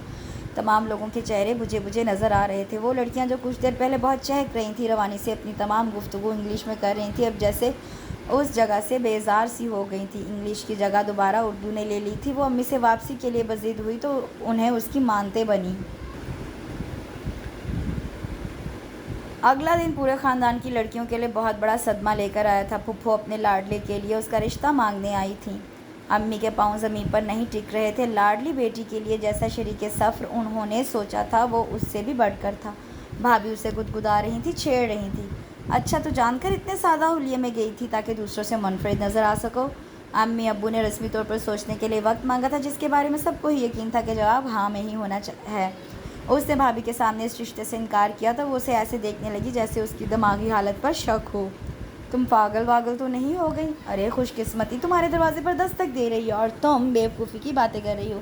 ایسا شاندار بندہ تو کسی بھی لڑکی کا آئیڈیل ہو سکتا ہے، آکسفورڈ کا پڑھا ہوا، قابل اور ذہین شخص جو بے حد خوبصورت اور دولت مند بھی ہو، اس کے لیے کوئی پاگل لڑکی ہی انکار کر سکتی ہے۔ لندن کے میئر اور بڑے بڑے افسران تو اس کے ذاتی دوستوں میں سے ہیں، سرے محل سے بھی زیادہ عالیشان اس کا اپنا پیلس ہے جس میں تم راج کرو گی۔ اس کے انکار کی وہاں کوئی حیثیت نہ تھی، سب ہی خوش تھے۔ اس کے چہرے کی اداسی شاید بے تحاشا خوشی میں کسی کو نظر بھی نہیں آ رہی تھی۔ انہی دنوں لیلی اور دانش شادی کے بعد پہلی مرتبہ پاکستان آئے تو لیلی یہ خبر سنتے ہی سب سے پہلے اس سے ملنے چلی آئی۔ وہ اپنے کمرے میں تکیے میں منہ دیے پڑی تھی جب وہ عادت کے مطابق چیختی چلاتی اندر آئی اور آتے ہی اس کے منہ پر سے تکیہ گھسیٹتے ہوئے بولی، بہت خوب، ساری دنیا کو بے آرام کر کے خود آرام فرما رہی ہیں۔ وہ بڑی خوش نظر آ رہی تھی۔ تمہاری صلاحیتوں پر تو مجھے کبھی بھی شک نہیں تھا، تم خود ہی اپنے آپ کو انڈر ایسٹیمیٹ کیا کرتی تھی۔ مجھے کہتی تھیں کہ میں آئے روز کوئی نہ کوئی فتنہ کھڑا کیے رکھتی ہوں، اور خود نے کیا زبردست کام کیا ہے، پورے خاندان کی لڑکیوں کے سینوں پر سانپ لوٹ رہے ہیں۔ امیاں دوپٹے پھیلا پھیلا کر تمہیں بددعائیں دے رہی ہیں۔ وہ اپنی بات کو انجوائے کر کے خود ہی ہنسنے لگی، پھر بولی، آج کل تمہیں ہچکیاں تو خوب آتی ہوں گی۔ اچانک اس کی نظر اس کے روئے روئے سے چہرے پر پڑی تو وہ چپ ہو کر غور سے اسے دیکھنے لگی۔ کیا بات ہے آئلہ، تم خوش نہیں ہو؟ اس نے کوئی جواب نہ دیا اور سر جھکا کر بیٹھی رہی تو وہ اس کا سر اوپر اٹھا کر بولی، تم روئی تھی؟ وہ اپنے آنسو اس وقت لیلی سے بھی چھپانا چاہتی تھی، اس لیے اس کا ہاتھ جھٹک کر کھڑی ہونے لگی تو وہ اس کے کندھوں پر ہاتھ جما کر بولی، بڑے افسوس کی بات ہے، میں نے آج تک تمہیں اپنی سب سے اچھی دوست سمجھا، اپنی ہر بات تم سے شیئر کی، اور تم نے جواب میں میرے ساتھ کیا کیا؟ جلدی بتاؤ، تم نے کون کون سی باتیں مجھ سے چھپائی ہوئی ہیں، ورنہ ابھی اور اسی وقت میں بچپن کی اس دوستی پر لعنت بھیج کر یہاں سے چلی جاؤں گی۔ اور وہ پتہ نہیں کب سے ایک کاندھے کی متلاشی تھی جس پر سر رکھ کر رویا جا سکے۔ اس کے کاندھے پر سر ٹکا کر وہ روتی ہوئی بولی، لیلا میں یہ منگنی نہیں کرنا چاہتی، پلیز اسے رکوا دو، تم تو کچھ بھی کر سکتی ہو۔ اس نے اسے رونے دیا، دل کا غبار کچھ ہلکا ہوا تو وہ خاموشی سے ویسے ہی اس کے کندھے سے لگی بیٹھی رہی۔ وہ اس کے بالوں میں انگلیاں پھیرتی بڑے پیار سے بولی، آئلہ تم مجھ سے شیئر نہیں کرو گی؟ جو بھی تمہارے دل میں ہے وہ سب مجھ سے کہہ دو۔ لیلا وہ بہت اچھا تھا، اس جیسا اچھا کوئی اور ہو ہی نہیں سکتا۔ وہ جیسے اس سے سرگوشی میں بول رہی تھی۔ جواب میں اس نے ایک گہری سانس لی اور بولی، ظاہر ہے وہ اچھا ہوگا، اچھا تھا تبھی تو تمہیں پسند آیا۔ وہ شاید تیمور کی طرح ہینڈسم نہیں تھا، ہو سکتا ہے اس کی طرح کوالیفائڈ اور دولت مند بھی نہ ہو، مگر میرے لیے وہ دنیا کا سب سے اچھا انسان تھا۔ محبت یہ تو نہیں ہوتی کہ آپ کسی کی شکل و صورت، دولت یا اسٹیٹس سے متاثر ہو جائیں۔ محبت تو یہ ہوتی ہے کہ آپ ان تمام چیزوں کے بغیر کسی کو چاہیں۔ وہ دھیرے دھیرے اپنی دوست کے آگے کھل رہی تھی اور وہ اسے بغور سن رہی تھی۔ میں پورے 3 دن اس کے ساتھ رہی۔ آج سوچوں تو ایسا لگتا ہے کہ زندگی وہی تھی جس میں وہ ساتھ تھا۔ یہ جو گزر رہی ہے یہ تو جیسے کوئی سزا ہے۔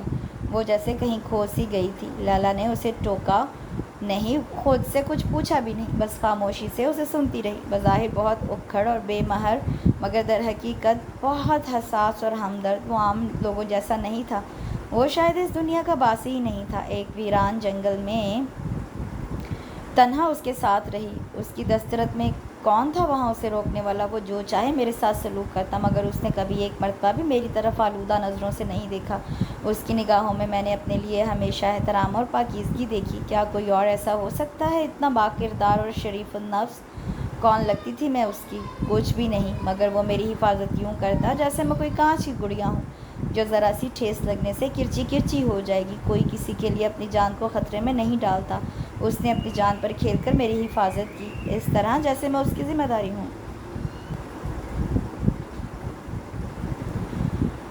میرے لیے اس نے اپنا قیمتی لہو پانی کی طرح بہا دیا، مگر مجھ پر کوئی آنچ نہ آنے دی۔ بولتے بولتے اس کی آنکھوں سے دوبارہ آنسو نکل آئے تو لیلا نے اپنے کندھے پر دھرا اس کا سر اٹھایا اور ہاتھوں کے پیالے میں اس کا چہرہ تھام کر اس کے اشک صاف کرتی ہوئی بولی، جب وہ اتنا اچھا تھا، تمہارا اتنا خیال بھی رکھتا تھا، تو مسئلہ کیا تھا؟ کیا وہ اچانک بچھڑ گیا، کہیں کھو گیا؟ بچھڑا تو تھا مگر اچانک نہیں، ہم نے باقاعدہ ایک دوسرے کو گڈ بائے کہا تھا۔ وہ بڑے دکھ سے بولی تو لیلا حیران نگاہوں سے اسے دیکھنے لگی، جیسے اس کی بات کو سمجھنے کی کوشش کر رہی ہو۔ اسے مجھ سے محبت نہیں تھی، وہ تو صرف ہمدردی اور خلوص میں میرا خیال رکھتا تھا۔ اسے تو تمہاری طرح بہادر لڑکیاں پسند تھیں۔ کبھی کبھی میں سوچتی ہوں کتنی خوش قسمت ہوگی وہ لڑکی جسے اتنے اچھے آدمی کی رفاقت نصیب ہوگی۔ میں اس لڑکی کے مقدر پر رشک کرتی ہوں۔ اور اس کی اس بات پر لیلا نے اپنا سر پیٹ لیا، یعنی تم یہاں بیٹھ کر یک طرفہ محبت کا سوگ بنا رہی ہو؟ اسٹوپڈ، یہ 21ویں صدی ہے جس میں کوئی کسی کے لیے جوک نہیں لیتا اور تم اپنے ون سائیڈڈ محبت کا غم منا رہی ہو۔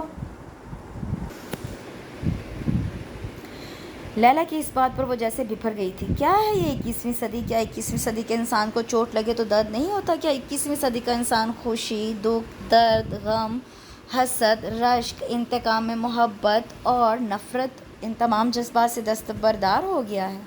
سائنسی ترقی کو انسانی جذبات سے منسلک مت کرو۔ انسان بھی وہی رہے گا اور اس کے جذبات بھی وہی رہیں گے، چاہے وہ 21ویں صدی ہو یا 22ویں۔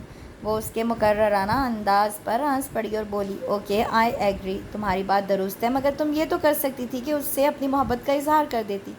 میں تھوڑا سا بولڈ ہو کر ایسا کہہ ہی دیتی، اور اگر وہ جواب میں کہہ دیتا کہ میری ہمدردی کو آپ نے بڑے غلط انداز میں لیا ہے، میرے خلوص اور اخلاق کے جو معنی آپ نے نکالے ہیں اور جو امیدیں مجھ سے وابستہ کی ہیں، آئی ایم سوری، میں وہ پوری نہیں کر سکتا، تو میں اس کے سامنے جو اپنا بھرم کھوتی، خود اپنی نظروں میں بھی ہمیشہ کے لیے گر جاتی۔ وہ اپنے آنسو صاف کر کے بڑی بوجھل سی آواز میں بولی تو لیلا اس کے دکھ کو محسوس کرتی ہوئی قدرے افسردگی سے بولی، ایک ایسا شخص جس کے بارے میں تم یہ بھی نہیں جانتی کہ وہ تم سے محبت کرتا بھی تھا یا نہیں، اور جو تم سے کھو بھی گیا، کیا اس سے بہتر وہ نہیں جو بڑے خلوص سے تمہاری طرف بڑھ رہا ہے، جس نے تم تک آنے کے لیے درست راستے کا انتخاب کیا ہے؟ ہمیں زندگی میں بہت سی چیزیں اور بہت سے لوگ اچھے لگتے ہیں، ضروری تو نہیں اچھی لگنے والی ہر چیز آپ کو مل بھی جائے۔ زندگی اس کا نام ہے، ہمیں اکثر وہ زندگی گزارنی پڑتی ہے جیسی ہم گزارنا چاہتے نہیں ہیں۔ تم تو بہت خوش قسمت ہو، اس نے کتنی لڑکیوں میں سے تمہارا انتخاب کیا ہے، تمہارا ساتھ مانگا ہے۔ یقین کرو، چاہنے سے زیادہ چاہے جانے کا احساس خوشگن ہوتا ہے۔ آپ کسی کے لیے بہت اہم ہیں، اس کی خوشیاں اور غم آپ سے وابستہ ہیں۔ یہ احساس کتنا روح پرور اور دل پذیر ہوتا ہے۔ یہ بات جب تم جانو گی تو میری تمام باتیں تمہیں درست لگنے لگیں گی۔ وہ اس کی غمگسار اور رازدان بڑے پیار سے اسے سمجھا رہی تھی، بہلا رہی تھی۔ پھر کتنی ہی دیر وہ اسے سمجھاتی رہی۔ اس کے جانے کے بعد اس نے اپنے دل کو ٹٹولا تو ایسا لگا کہ دل کے دروازے تو شاید اب وہ کبھی کسی کے لیے نہ کھول سکے، مگر زندگی اسی کا نام ہے تو یوں ہی سہی۔ آئلہ، میں اتنا خوش ہوں کہ تم اندازہ بھی نہیں کر سکتی۔ میں نے زندگی میں جو کچھ چاہا وہ ہمیشہ مجھے ملا۔ میں اتنا خوش نصیب ہوں، اس بات کا احساس مجھے آج سے پہلے کبھی نہیں ہوا تھا۔ وہ اس کے اندر جیسے کوئی بیان کرنے لگا تھا۔ زندگی نے اس کے ساتھ کتنا عجیب مذاق کیا تھا۔ یہی بات جن لبوں سے وہ سننا چاہتی تھی وہاں سے سن نہیں سکی تھی، اور جہاں سے سن رہی تھی وہاں کی اس نے کبھی چاہ کی ہی نہیں تھی۔ تم مجھے پہلی ہی نظر میں دوسروں سے مختلف اور منفرد لگی تھی۔ تم اس روز وہاں ڈنر میں ایسے بیٹھی تھیں جیسے کوئی ملکہ اپنے تخت پر بیٹھی رعایا کی طرف نظر کرم کر کے ان پر کوئی احسان کر دے۔ تمہارا وہ مغرور انداز مجھے اتنا متاثر کر گیا کہ میں کھینچتا ہوا تمہاری طرف چلا آیا، لیکن تم نے اپنے رویے سے مجھے حیران کر دیا۔ مجھے زندگی میں اس سے پہلے کبھی کسی نے اگنور نہیں کیا تھا۔ میں ہمیشہ مرکز نگاہ رہا ہوں، بے حد چاہا گیا ہوں، مگر تم نے مجھے اس طرح نظر انداز کیا جیسے تمہاری نظروں میں میری کوئی وقت نہیں۔ کتنی لڑکیاں میرے آگے پیچھے پھرتی تھیں مگر مجھے ان میں کوئی کشش محسوس نہیں ہوتی تھی۔ تم سب سے الگ ہو، بہت خاص لگتا ہے۔ خدا نے تمہیں میرے لیے ہی بنا کر بھیجا۔ جہاں وہ بلا مقابلہ منتخب کر لی گئی تھی وہاں اس نے مقابلے میں حصہ لیا ہی نہیں تھا، اور جس جگہ وہ پوری تیاریوں کے ساتھ اپنی تمام صلاحیتیں بروئے کار لا کر میدان میں اتری تھی وہاں اسے شکست فاش ہوئی تھی۔ وہ خاموشی سے اسے سنتی رہی، جو اس کی رفاقت ملنے پر خوش تھا، اپنے آپ پر نازاں تھا۔ جتنے دن وہ کراچی میں رہا روز اس سے ملتا، کبھی وہ ساتھ لنچ کرتے، کبھی وہ اسے شاپنگ کرانے لے جاتا، اور اگر وہ کبھی اس کا دیا ہوا کوئی تحفہ استعمال کر لیتی تو ایسے خوش ہوتا جیسے اس کی چیز کی اس سے پہلے قیمت نہ تھی، محض اس کے استعمال کر لینے سے وہ چیز قیمتی ہوئی ہے۔ ان کی شادی 1.5-2 سال سے پہلے ہونے کا کوئی امکان نہیں تھا، کیونکہ تیمور، جس کی 5 اسٹار ہوٹلز کی پورے یورپ میں چین تھی، اب اس کا دائرہ وسیع کر کے اسے مڈل ایسٹ اور سینٹرل ایشین ممالک تک لانا چاہتا تھا، اور اس کام میں وہ بے حد مصروف تھا۔ میں چاہتا ہوں تم جب میری زندگی میں آؤ تو میرے اوپر کاموں کا اتنا لوڈ نہ ہو، ہم ورلڈ ٹور پر نکل جائیں، خوب گھومیں، اور پیچھے کاموں کی کوئی ٹینشن نہ ہو۔ جانے سے پہلے اسے نازک سا پرل کا نیکلس اپنے ہاتھوں سے پہناتے اس نے کہا تھا۔ اس نے تیمور سے اپنی جاب کرنے کا تذکرہ کیا تو اسے تو کوئی اعتراض نہ تھا، مگر پھپھو اس پر بری طرح ناراض ہونے لگی۔ میری ہونے والی بہو ٹکے ٹکے کے لوگوں کی نوکریاں کرے گی؟ مائی فٹ! ارے جتنی تنخواہ تمہیں ملے گی اس سے دگنی تنخواہیں تو میں اپنے ملازموں کو دیا کرتی ہوں۔ پیسوں کی ضرورت ہے تو جتنے چاہیے تیمور تمہیں ویسے ہی دے دیا کرے گا۔ اپنی ماں کی اس گھٹیا بات پر تیمور نے بعد میں اس سے بہت معافی مانگی تھی۔ پلیز میری خاطر تم امی کی ان فضول باتوں کو اگنور کر دو۔ وہ شاید اس رشتے سے زیادہ خوش نہیں ہیں، اس لیے اس طرح بیہیو کر رہی ہیں۔ میں تم سے وعدہ کرتا ہوں شادی کے بعد تم جو کام کرنا چاہو گی تمہارا پورا ساتھ دوں گا، تمہیں سپورٹ کروں گا۔ وہ ہرٹ ہوئی تھی یا نہیں، مگر اپنے لیے اس شخص کا والہانہ انداز دیکھ کر اسے خود پر سخت تاسف ہوا تھا۔ اپنے آپ پر شرمندگی ہوئی تھی جو اتنے اچھے انسان کو دھوکہ دے رہی تھی، اس کے ساتھ منافقت برت رہی تھی۔ اسے پتہ تھا پھپھو کے ساتھ کیا مسئلہ ہے۔ وہ بری طرح اسٹیٹس کے زام میں مبتلا تھیں۔ انہیں آئلہ کا گلشن اقبال میں بنا وہ خوبصورت 600 گز کا ویل ڈیکوریٹڈ گھر کسی ڈربے سے کی طرح نظر آتا، اور اس کے پوش میں کھڑی وہ آکورڈ اور نسان پیٹرول انہیں اپنے محل میں کھڑی 10 عالیشان گاڑیوں کے مقابلے میں انتہائی گھٹیا لگتی۔ جب تک وہ لندن واپس نہیں چلی گئیں آئلہ کی جان عذاب میں گرفتار رہی۔ یہ کپڑے کیوں پہنے ہیں؟ جیولری اتنی چیپ اور ہلکی کیوں استعمال کرتی ہو؟ اپنے آپ کو ہمارے اسٹیٹس کے مطابق ڈھالنے کی کوشش کرو۔ فلانے کے ساتھ اردو میں کیوں بات کی، وغیرہ وغیرہ۔ وہ شاید بیٹے کی ضد کے آگے مجبور ہو گئی تھی، ورنہ اس عام سی لڑکی میں ان کے نزدیک ایسی کوئی بات نہ تھی کہ وہ ان کے گھرانے کی اکلوتی بہو ہونے کا اعزاز پاتی۔ لندن جا کر بھی تیمور کی وارفتگی میں کوئی کمی نہ واقع ہوئی تھی۔ وہ ویسے ہی اسے فون کرتا، موقع بے موقع مختلف تحائف بھیجتا۔ اب تو اس نے بھی خود کو سمجھا لیا تھا، اس لیے وہ بھی جواب میں اسے تحفے بھیجتی۔ کسی وجہ سے اس کا فون نہ آتا تو خود کر کے اس کی خیریت دریافت کرتی۔ 6 ماہ بعد اس کی سالگرہ آئی تو وہ بطور خاص صرف اس کی سالگرہ سیلیبریٹ کرنے اچانک آ کر اسے حیران کر گیا۔ لیلا اور دانش جو چچی جان کی بیماری کا سن کر ان دنوں کراچی آئے ہوئے تھے، تیمور کے اس طرح آنے پر اسے چھیڑنے لگے۔ تم نے ایسا کون سا تعویذ اسے گھول کر پلایا ہے؟ مجھے بھی بتاؤ۔ یہ دانش کا بچہ تو ساتھ رہ کر بھی ہمیشہ میری برتھ ڈے بھول جاتا ہے، کبھی ہفتے بعد اور کبھی کبھار ایک آدھ مہینے بعد اگر اتفاق سے یاد آ جائے تو میرے اوپر احسان کرتے ہوئے گفٹ سے نواز دیا جاتا ہے، ورنہ اللہ اللہ خیر صلی اللہ اللہ۔ دانش و تیمور کے سامنے ہی اس سے بول پڑی تو وہ کچھ پزل سی ہوتی اسے گھور کر رہ گئی۔ شیرٹن میں پاکستان کے G8 ممالک کے ساتھ تعلقات کے موضوع پر سیمینار ہو رہا تھا اور وہ دنوں انٹلیکچوئلز اس میں شرکت کے لیے بری طرح بےتاب ہو گئے۔ تیمور صرف 3 دن کے لیے آیا تھا اور آج اسے واپس چلے جانا تھا۔ اس کا اس قسم کے سیمینارز میں کبھی دل نہیں لگتا تھا، مگر وہ مجبوراً تیمور کی خاطر ان لوگوں کے ساتھ چلی آئی۔ جب وہ اس کا اتنا خیال رکھتا تھا تو وہ اس کا بھی فرض بنتا تھا کہ اس کی خواہشات کا احترام کرے۔ ان لوگوں کے ساتھ آ تو گئی، مگر وہاں آدھا گھنٹہ بیٹھ کر ہی اس کا دل گھبرانے لگا۔ اتنی ثقیل اور خوفناک گفتگو اسے ہضم نہیں ہو رہی تھی۔ وہ تیمور کے کان میں منمنائی، تیمور مجھے سخت ڈپریشن ہو رہا ہے، تم لوگ یہ عالمانہ گفتگو سنو، میں ذرا باہر کا ایک راؤنڈ لگا کر آتی ہوں۔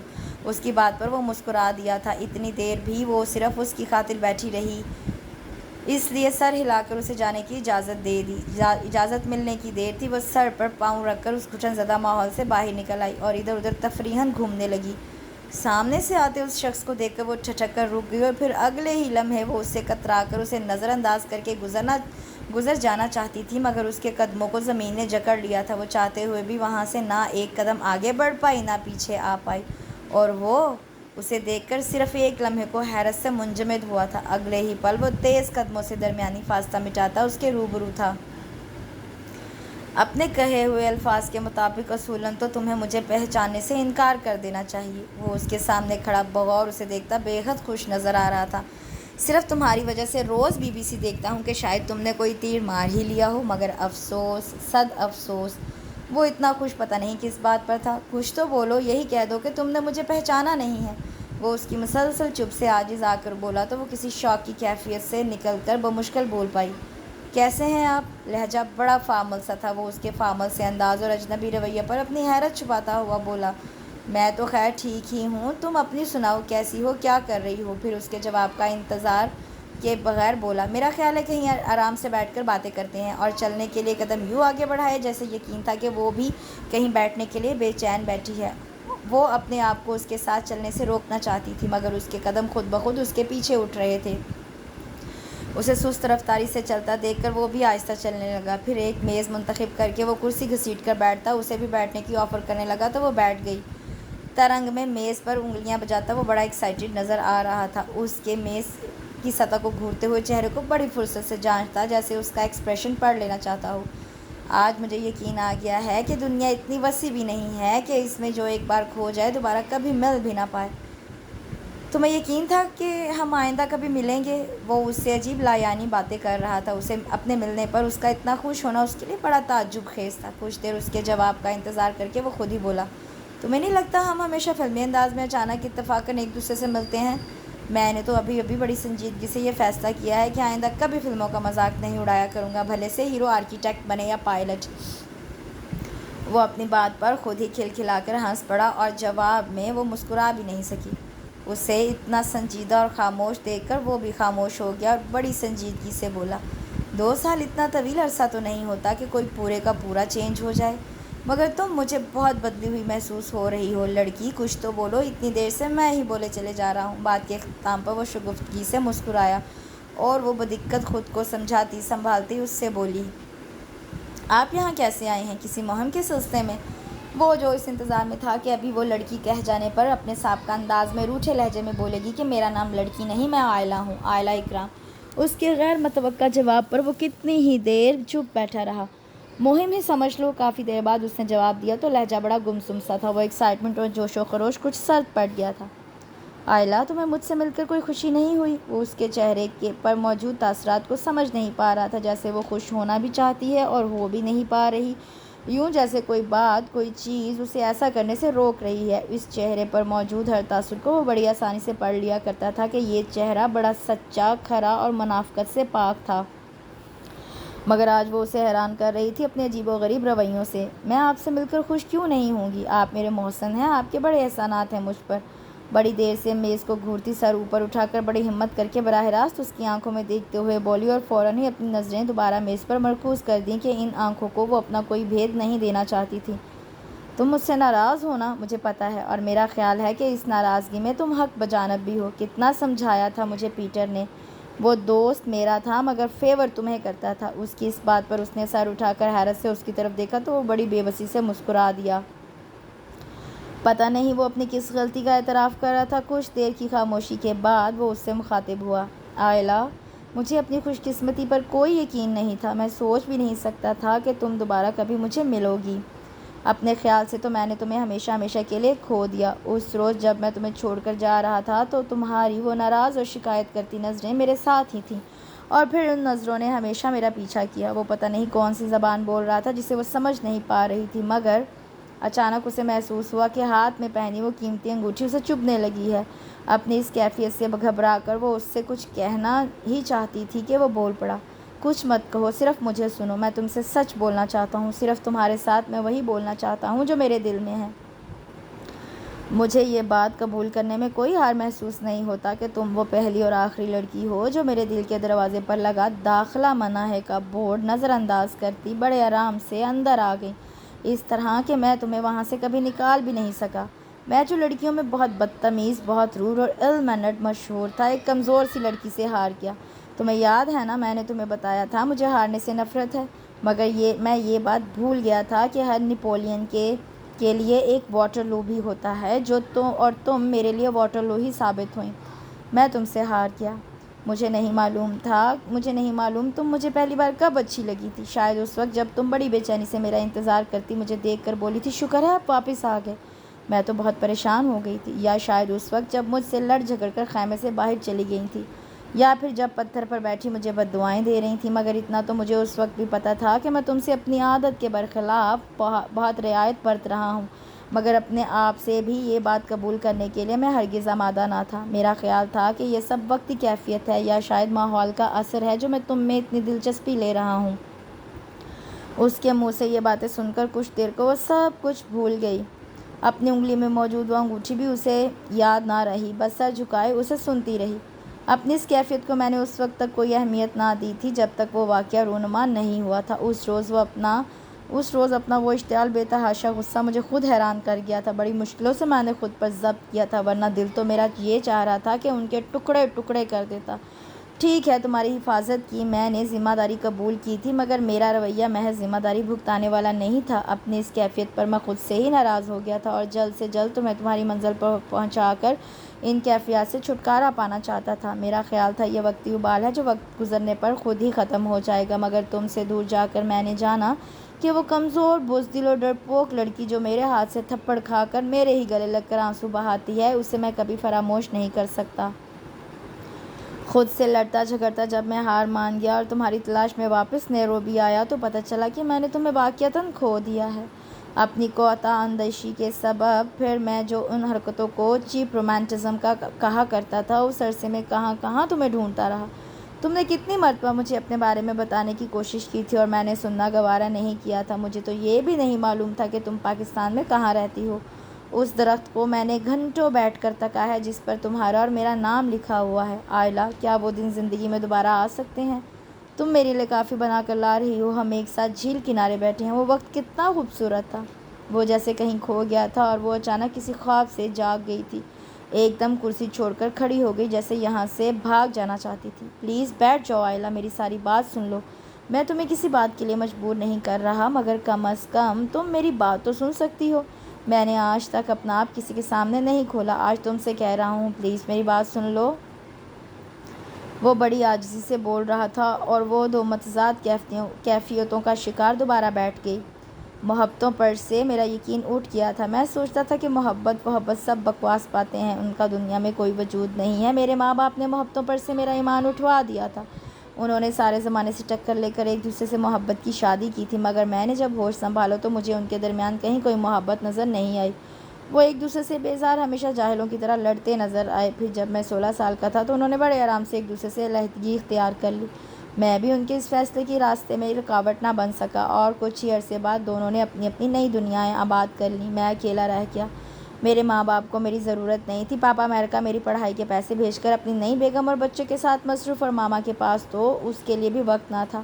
میں بھری دنیا میں تنہا تھا۔ پھر آہستہ آہستہ میں بدلتا چلا گیا۔ میں کسی بھی قسم کی محبت پر یقین کرنے کے لیے تیار نہ تھا، اس لیے تمہیں اتنی شدت سے رد کر کے اپنی بیکار ضد لیے بیٹھا رہا۔ مگر آج جب قدرت نے مجھے میری غلطی کے ازالے کا موقع فراہم کر ہی دیا ہے تو میں تم سے کہوں گا، آئلہ میری زندگی میں آ جاؤ، ہم ایک ساتھ بہت خوش رہیں گے۔ میں کوئی بہت بڑا لارڈ نہیں ہوں۔ سڈنی میں میری اپنی چھوٹی سی فرم ہے۔ میں لوگوں کو گھر بنا کر دیا کرتا ہوں، اور تم سے یہ چاہتا ہوں کہ تم میرے مکان کو گھر بنا دو۔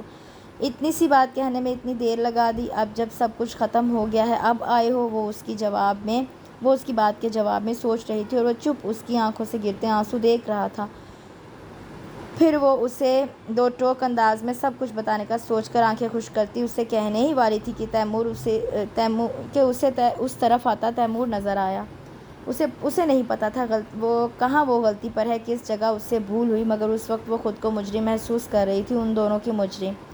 اور وہ بڑی غیر یقینی کیفیت میں اس شخص کو دیکھ رہا تھا جو بڑے استحقاق سے اس کے حیات کے برابر والی کرسی پر بیٹھتا اس سے بولا تھا، تمہاری فکر میں مجھ سے تو وہاں تقریریں بھی ڈھنگ سے نہیں سنی گئیں۔ وہ اس کی طرف بڑے پیار سے دیکھتا بول رہا تھا۔ اچانک اس کی نظر سامنے بیٹھے بندے پر پڑی جسے وہ آئلہ کی فکر میں دیکھ ہی نہیں پایا۔ ہیلو! وہ یہ سوچ کر کہ آئلہ کو کوئی دوست یا کلاس فیلو ہوگا خوش دلی سے مصافحہ کرنے لگا تو اس نے بھی جواب میں ہاتھ ملا کر ہیلو کہہ دیا۔ اس وقت لیلی اور دانش بھی آ گئے، اور لیلی کرسی پر بیٹھتے ہی شروع ہو گئی۔ تمہاری وجہ سے ہم لوگ بھی اچھی طرح سے کچھ سن نہیں سکے کہ محترمہ بور ہو رہی ہوں گی۔ جبکہ دانش خاموشی سے سامنے بیٹھے اس اجنبی کو دیکھ رہا تھا، اس کی نگاہوں کے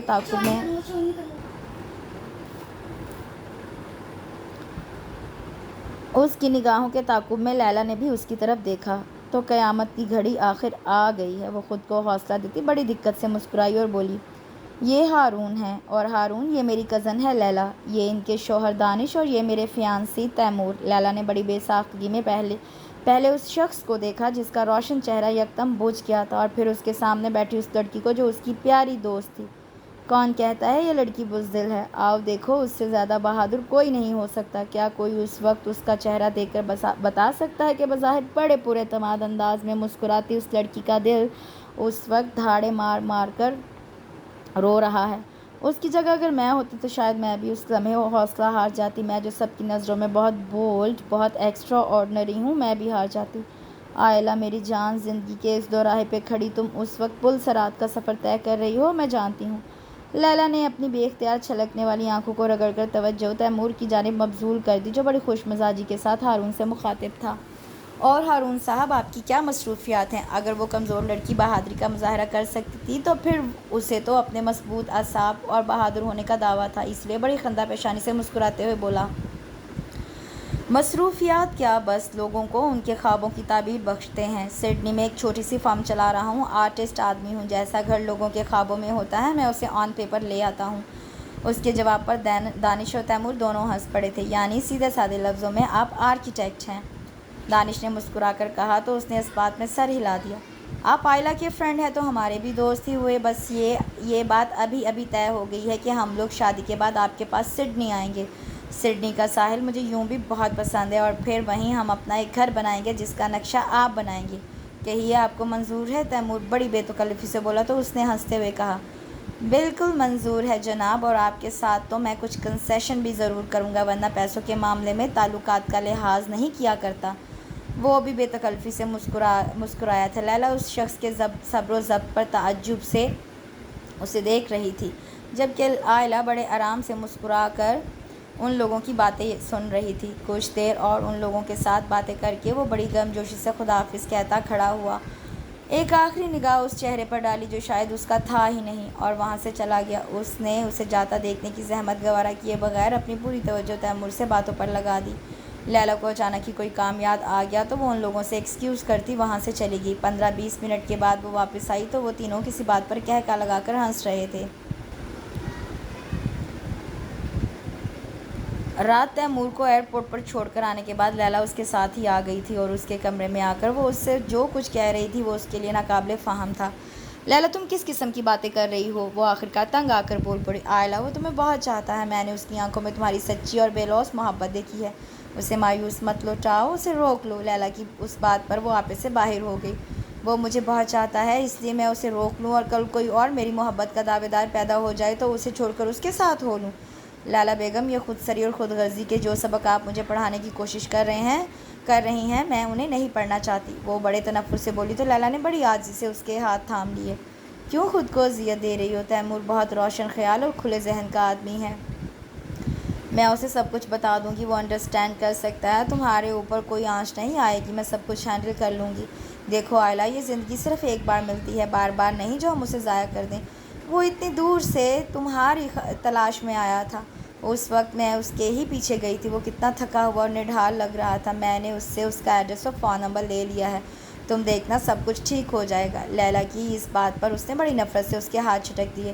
تم اگر میری دوست نہ ہوتی تو ابھی اس بات پر میں تمہارے منہ پر تھپڑ دے مارتی، لیکن میں تمہارا لحاظ کر رہی ہوں، آج کے بعد یہ بےہودہ بات کبھی مجھ سے مت کرنا۔ اور تمہاری اطلاع کے لیے عرض کر دوں کہ اگر بات محبت کی ہے تو وہ تو تیمور بھی مجھ سے بہت کرتا ہے، شاید اس شخص سے بھی زیادہ۔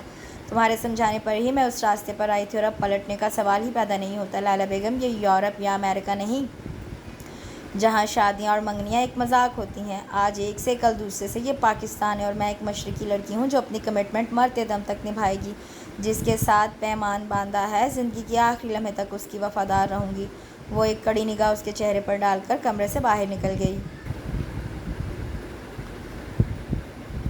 اپنے سر کو سیٹ کی پشت سے ٹکاتے اس نے نم ہوتی آنکھوں سمیت سوچا، تو آخر میں نے تمہیں کھو دیا، ہمیشہ کے لیے۔ شاید مجھ جیسے لوگوں کا یہی انجام ہونا چاہیے، جو درست وقت پر درست بات نہ کر پائیں ان کے ساتھ زندگی کو یہی سلوک کرنا چاہیے۔ کیوں میں نے اپنی زندگی کے سب سے اہم معاملے میں غفلت سے کام لیا؟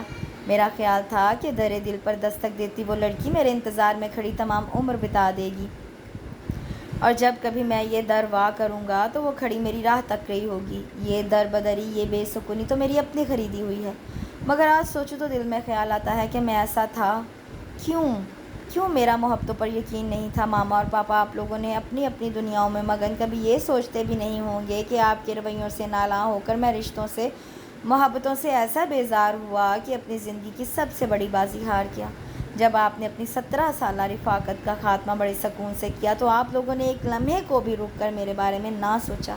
میں جو آپ کا اکلوتا بیٹا تھا، محض 16 سال کا کم عمر لڑکا، آپ دونوں نے بڑے آرام سے اپنے لیے نئے ساتھی چن لیے اور اپنی زندگیوں میں مگن اس بچے کو بھول گئے جو اپنا گھر بکھر جانے پر ٹوٹ گیا تھا، جو اپنے ماں باپ کے سائے میں ایک خوبصورت سے گھر میں رہنا چاہتا تھا، جسے اپنے گھر سے بہت محبت تھی۔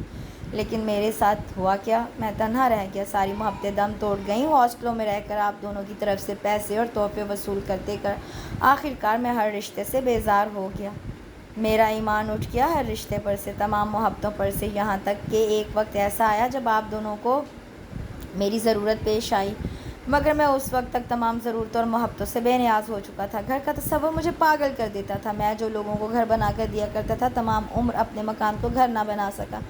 میں یہی سوچتا کہ اگر کبھی زندگی میں شادی کرنی ہی پڑی تو وہ محض ضرورت کا رشتہ ہوگا، وہاں کسی محبت کا کوئی گزر نہ ہوگا، اس لیے اس اچھی سی لڑکی کو بڑی شدتوں سے رد کرتا رہا۔ کیا پتہ تھا ایسا کر کے میں اپنے لیے دکھوں کا ایک کوہ گراں خرید رہا ہوں، اور وہ ایک شخص تیمور، خوش بختی کا تاج جس کے سر پر سجا ہے۔ خدا کرے کہ تمہیں اتنا سکھ دے، اتنی خوشیاں دے کہ تمہارے دل میں کبھی بھولے سے بھی میری یاد نہ آئے، تم بھول جاؤ کہ اس دنیا میں کوئی ہارون وقار احمد بھی رہتا ہے جو تمہیں ٹوٹ کر چاہتا ہے، شاید اپنی زندگی سے بڑھ کر۔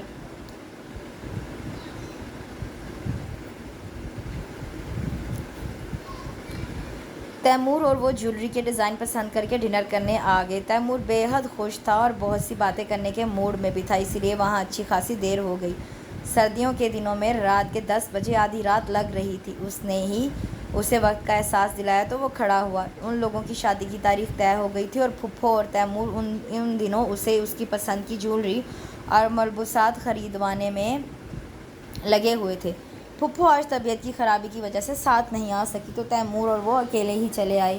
گو شادی میں ابھی 3 مہینے باقی تھے، مگر پھپھو اپنی اسٹیٹس کانشیس طبیعت سے مجبور ابھی سے تیاریوں میں مصروف ہو گئی تھیں۔ زیور وہاں سے لینا ہے اور عروسی جوڑا فلاں سے لینا ہے، اور اسی دھیڑ بن میں تھیں۔ سردیوں کے دن اوپر سے برستی ہوئی موسلا دھار بارش، روڈوں پر اچھا خاصا سناٹا تھا۔ گاڑی میں ہلکا سا میوزک لگائے تیمور اسے مستقبل کے خوش آئند خواب دکھا رہا تھا۔ اسے اپنی وفاؤں کا، اپنی محبتوں کا یقین دلا رہا تھا۔ وہ مسکراتی اس کی بےتابیاں دیکھ رہی تھی۔ اچانک ہی گاڑی ایک زوردار جھٹکے کے ساتھ رکی تو اس کا سر ڈیش بورڈ سے ٹکراتے ٹکراتے بچا۔ سامنے کا منظر دیکھ کر اس کے اوزان خطا ہو گئے۔ وہ 3 مسلح نقاب پوش تھے جنہوں نے روڈ پر شاید کوئی رکاوٹ کھڑی کر کے انہیں گاڑی روکنے پر مجبور کر دیا تھا۔ ہاتھوں میں ٹیٹی تھامے وہ بڑے شفاف لہجے میں ان سے گاڑی سے اترنے کا مطالبہ کر رہے تھے۔ کوئی جائے فرار نہ پا کر وہ دونوں گاڑی سے اتر آئے۔ تیمور کے ہاتھ سے اس کی بلیک مرسیڈیز کار کی چابیاں ان میں سے ایک نے چھین لی اور اپنے ساتھیوں سے بولا، چلو جلدی سے بیٹھو۔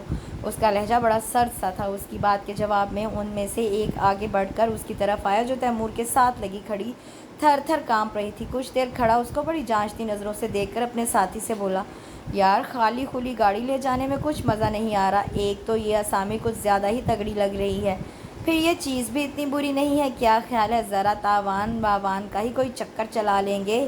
وہ اس کا چہرہ اپنے ہاتھوں میں تھام کر بولا، پھر اس کا چہرہ چھوڑ کر اس کی پسلی پر ٹیٹی رکھ کر بولا، چلو گاڑی میں بیٹھو۔ اس نے مدد کے لیے تیمور کو دیکھا جو لاشعوری طور پر اس سے دور ہٹ گیا تھا۔ وہ اونچا پورا مرد پسینوں میں نہایا خوف سے کانپ رہا تھا۔ آئلہ کے دل پر جیسے کوئی بجلی گر پڑی۔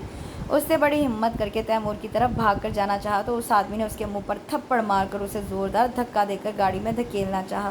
وہ پوری قوت سے چلائی، تیمور ہیلپ می۔ وہ آدمی اسے گاڑی میں دھکا دے کر بٹھا رہا تھا۔ وہ مچل مچل کر خود کو چھڑا رہی تھی اور تیمور دور کھڑا یہ سب کچھ دیکھ رہا تھا۔ پھر اس نے دیکھا ان میں سے ایک نے ایک زوردار ہاتھ تیمور کو ٹکایا تو وہ لڑکھڑا کر گر گیا۔ اگر خیریت چاہتے ہو تو فوراً یہاں سے 9 2 11 ہو جاؤ، اور اگر مرنے کا زیادہ ہی شوق ہے تو۔ اس آدمی نے اپنی بات ادھوری چھوڑ کر تیمور کو دوبارہ ایک پنچ مارا تو وہ جو بمشکل کھڑا ہوا تھا دوبارہ گر پڑا۔ وہ شخص بدستور تیمور کو گن پوائنٹ پر لیے کھڑا تھا۔ پھر آئلہ نے جو کچھ بقائمی ہوش و حواس دیکھا وہ اس کے لیے ناقابل یقین تھا۔ وہ اس کی عزت کا رکھوالا اسے چھوڑ کر اس کی طرف دیکھے بغیر اندھا دھند وہاں سے بھاگتا چلا جا رہا تھا، اور وہ جو کچھ دیر پہلے خوف سے کانپ رہی تھی مگر یہ بھی پتہ تھا کہ میرا محافظ میرے ساتھ ہے جو مجھ پر کوئی آنچ نہیں آنے دے گا، اسے جاتا دیکھ کر صرف ایک لمحے کو گنگ سی ہو گئی۔ اگلے ہی پل پتہ نہیں اس میں اتنی طاقت کہاں سے آ گئی اور وہ پوری قوت سے اس آدمی کو دھکا دے کر اس کی گرفت سے آزاد ہو گئی۔ وہ شاید اس کے نازک سراپے سے اس بہادری کی توقع نہیں کر رہا تھا، یا یہ خیال ہوگا کہ جس کا مرد اتنا کمزور ہو وہ عورت کیا طاقتور ہوگی۔ اپنی اس غفلت سے وہ مار کھا گیا اور وہ اپنی پوری طاقت، تمام تر ہمت یکجا کر کے وہاں سے بھاگنے لگی۔ وہ شاید اسے مارنا نہیں چاہتے تھے، آخر انہیں اس کی جان کے بس 2 کروڑ وصول کرنے تھے، اس لیے اس پر فائر کرنے کی بجائے گاڑی میں بیٹھ کر اس کے پیچھے آنے لگے۔ اپنے پیچھے گاڑی کی ہیڈ لائٹس نظر آئیں تو وہ اس تنگ سی گلی میں مڑ گئی۔ قدرت اس پر شاید مہربان تھی جو اس وقت وہ تمام علاقہ بجلی چلے جانے کی وجہ سے اندھیرے میں ڈوب گیا تھا اور وہ اسے اس گلی میں مڑتا نہیں دیکھ سکے تھے۔ یا خدا نے اس لمحے ان کی آنکھوں کو اندھا کر دیا تھا اور وہ گاڑی آگے بڑھا کر لے گئے تھے۔ اس تنگ سی اندھیری گلی میں ایک گھنے سے پیڑ کے تنے سے ٹیک لگائے وہ بارش میں بھیگ رہی تھی۔ پتہ نہیں اسے اس طرح درخت کے پیچھے چھپ کر کتنی دیر گزر گئی مگر وہ احتیاطاً وہاں سے نکلی نہیں۔ کیا پتہ وہ باہر گھات لگائے بیٹھے ہوں، وہ لٹیرے ہو سکتا ہے ابھی بھی یہیں کہیں ہوں، مگر وہ شاید اس کی تلاش میں اس طرف آئے ہی نہیں تھے، یا انہوں نے اس کی جان بخشی کا سوچ کر خالی گاڑی پر اکتفا کرنا منظور کر لیا تھا کہ اس نے دوبارہ اپنے آس پاس کسی گاڑی کے رکنے کی آواز نہیں سنی۔ بہت دیر بعد جب اس کے دل کو یہ اطمینان ہوا کہ وہ یہاں سے جا چکے ہیں تو وہ ڈرتے ڈرتے اس گلی سے باہر نکلی۔ وہ پورا علاقہ لوڈ شیڈنگ کے زیر اثر ہنوز اندھیرے میں ڈوبا ہوا تھا۔ وہ طویل اور اندھیری سڑک اس وقت بالکل ویران تھی۔ اچانک بجلی زور سے چمکی تو ڈر کے مارے اس کے منہ سے گھٹی گھٹی سی چیخ نکل گئی۔ پھر اس نے دیکھا اس اندھیرے میں ایک شخص آگے بڑھ کر اس کی طرف آیا اور بڑے پیار سے اسے اپنی باہوں میں سمیٹ کر اس کا آنچل اس کے سر پر ڈالتا ہوا بولا، بڑی مشکلوں سے میں نے خود پر ضبط کیا تھا، ورنہ دل تو میرا یہ چاہ رہا تھا کہ ان کے ٹکڑے ٹکڑے کر دوں۔ اور وہ اس سنسان سڑک کے بیچوں بیچ کھڑی پھوٹ پھوٹ کر رو پڑی تھی۔ رات کے 12 بج رہے تھے اور بھابھی اس کے انتظار میں جاگ رہی تھی۔ اب تو کچھ پریشان بھی ہو گئی تھی کہ وہ اب تک واپس کیوں نہیں آئی۔ اس وقت گیٹ پر بجنے والی بیل نے انہیں اطمینان دلایا۔ آئلہ اور تیمور کو سخت سنانے کے خیال سے جلدی سے گیٹ کھول کر باہر دیکھا تو وہ اکیلی بارش میں بھیگتی خاموش کھڑی تھی۔ کیا ہوا، تم اکیلی آئی ہو؟ تیمور کہاں گیا؟ وہ اس کے لوٹے لوٹے سے انداز پر سخت خوف زدہ ہوتی پوچھ رہی تھی اور وہ ان کی بات کا کوئی جواب دیے بغیر اندر داخل ہو گئی۔ آئلہ کیا ہوا؟ تم مجھے بتاتی کیوں نہیں ہو؟ تیمور کہاں ہے؟ تم لوگ کہاں رہ گئے تھے؟ میرا تو پریشانی کے مارے برا حال ہو گیا تھا۔ وہ تو شکر ہوا کہ امی ابو کی آنکھ نہیں کھلی، ورنہ تمہارے اب تک واپس نہ آنے پر وہ لوگ مجھ سے بھی زیادہ پریشان ہو جاتے۔ وہ اسے جھنجھوڑ کر پوچھنے لگی، مگر وہ کسی بت کی طرح خاموش تھی۔ بھابھی پتہ نہیں کیا کیا پوچھ رہی تھی، اسے کوئی آواز نہیں آ رہی تھی۔ پھر اس نے انہیں چیختے سنا۔ آئلہ تمہارے ساتھ کیا ہوا ہے؟ خدا کے لیے بتا دو ورنہ میرا نروس بریک ڈاؤن ہو جائے گا۔ ان کی چیخ پر وہ اپنے حواسوں میں واپس آئی، بڑے سکون سے اپنے ہاتھ سے وہ قیمتی ہیرے کی انگوٹھی اتار کر بھابھی کے ہاتھ میں پکڑاتے ہوئے بولی، بھابھی اسے پھپھو کو واپس بھجوا دیں۔ پھر ان کے مزید کچھ اور پوچھنے سے پہلے وہ اپنے کمرے میں گھس گئی۔ وہ اس کی ان حرکتوں کا مطلب سمجھے بغیر کچھ دیر تو وہیں گمسم سی کھڑی رہیں، پھر بڑے دو ٹوک انداز میں اس سے بات کرنے کا سوچ کر اس کے کمرے کا دروازہ کھول کر اندر داخل ہوتے انہوں نے سنا وہ کسی سے فون پر کہہ رہی تھی، ہارون میں تمہاری پناہوں میں آنا چاہتی ہوں، تم زندگی بھر کے لیے میرے محافظ بن جاؤ، اور دیکھو اس بار آنے میں دیر مت کرنا، میں تمہارا انتظار کر رہی ہوں۔ وہ فون رکھ کر مڑی تو بھابھی نگاہوں میں سخت بے اعتباری اور ناراضگی لیے کھڑی تھی۔ وہ سکون سے اٹھ کر ان کی طرف بڑھی، انہیں تمام بات بتانے کے لیے کہ اسے اپنے اس فیصلے پر نہ کوئی پچھتاوا تھا نہ شرمندگی۔ یہ فیصلہ کسی محبت بھرے دل کا نہ تھا جو وصال کی آرزو میں تڑپتا مچلتا آخرکار دنیا کے رسم و رواج سے ٹکرا گیا ہو۔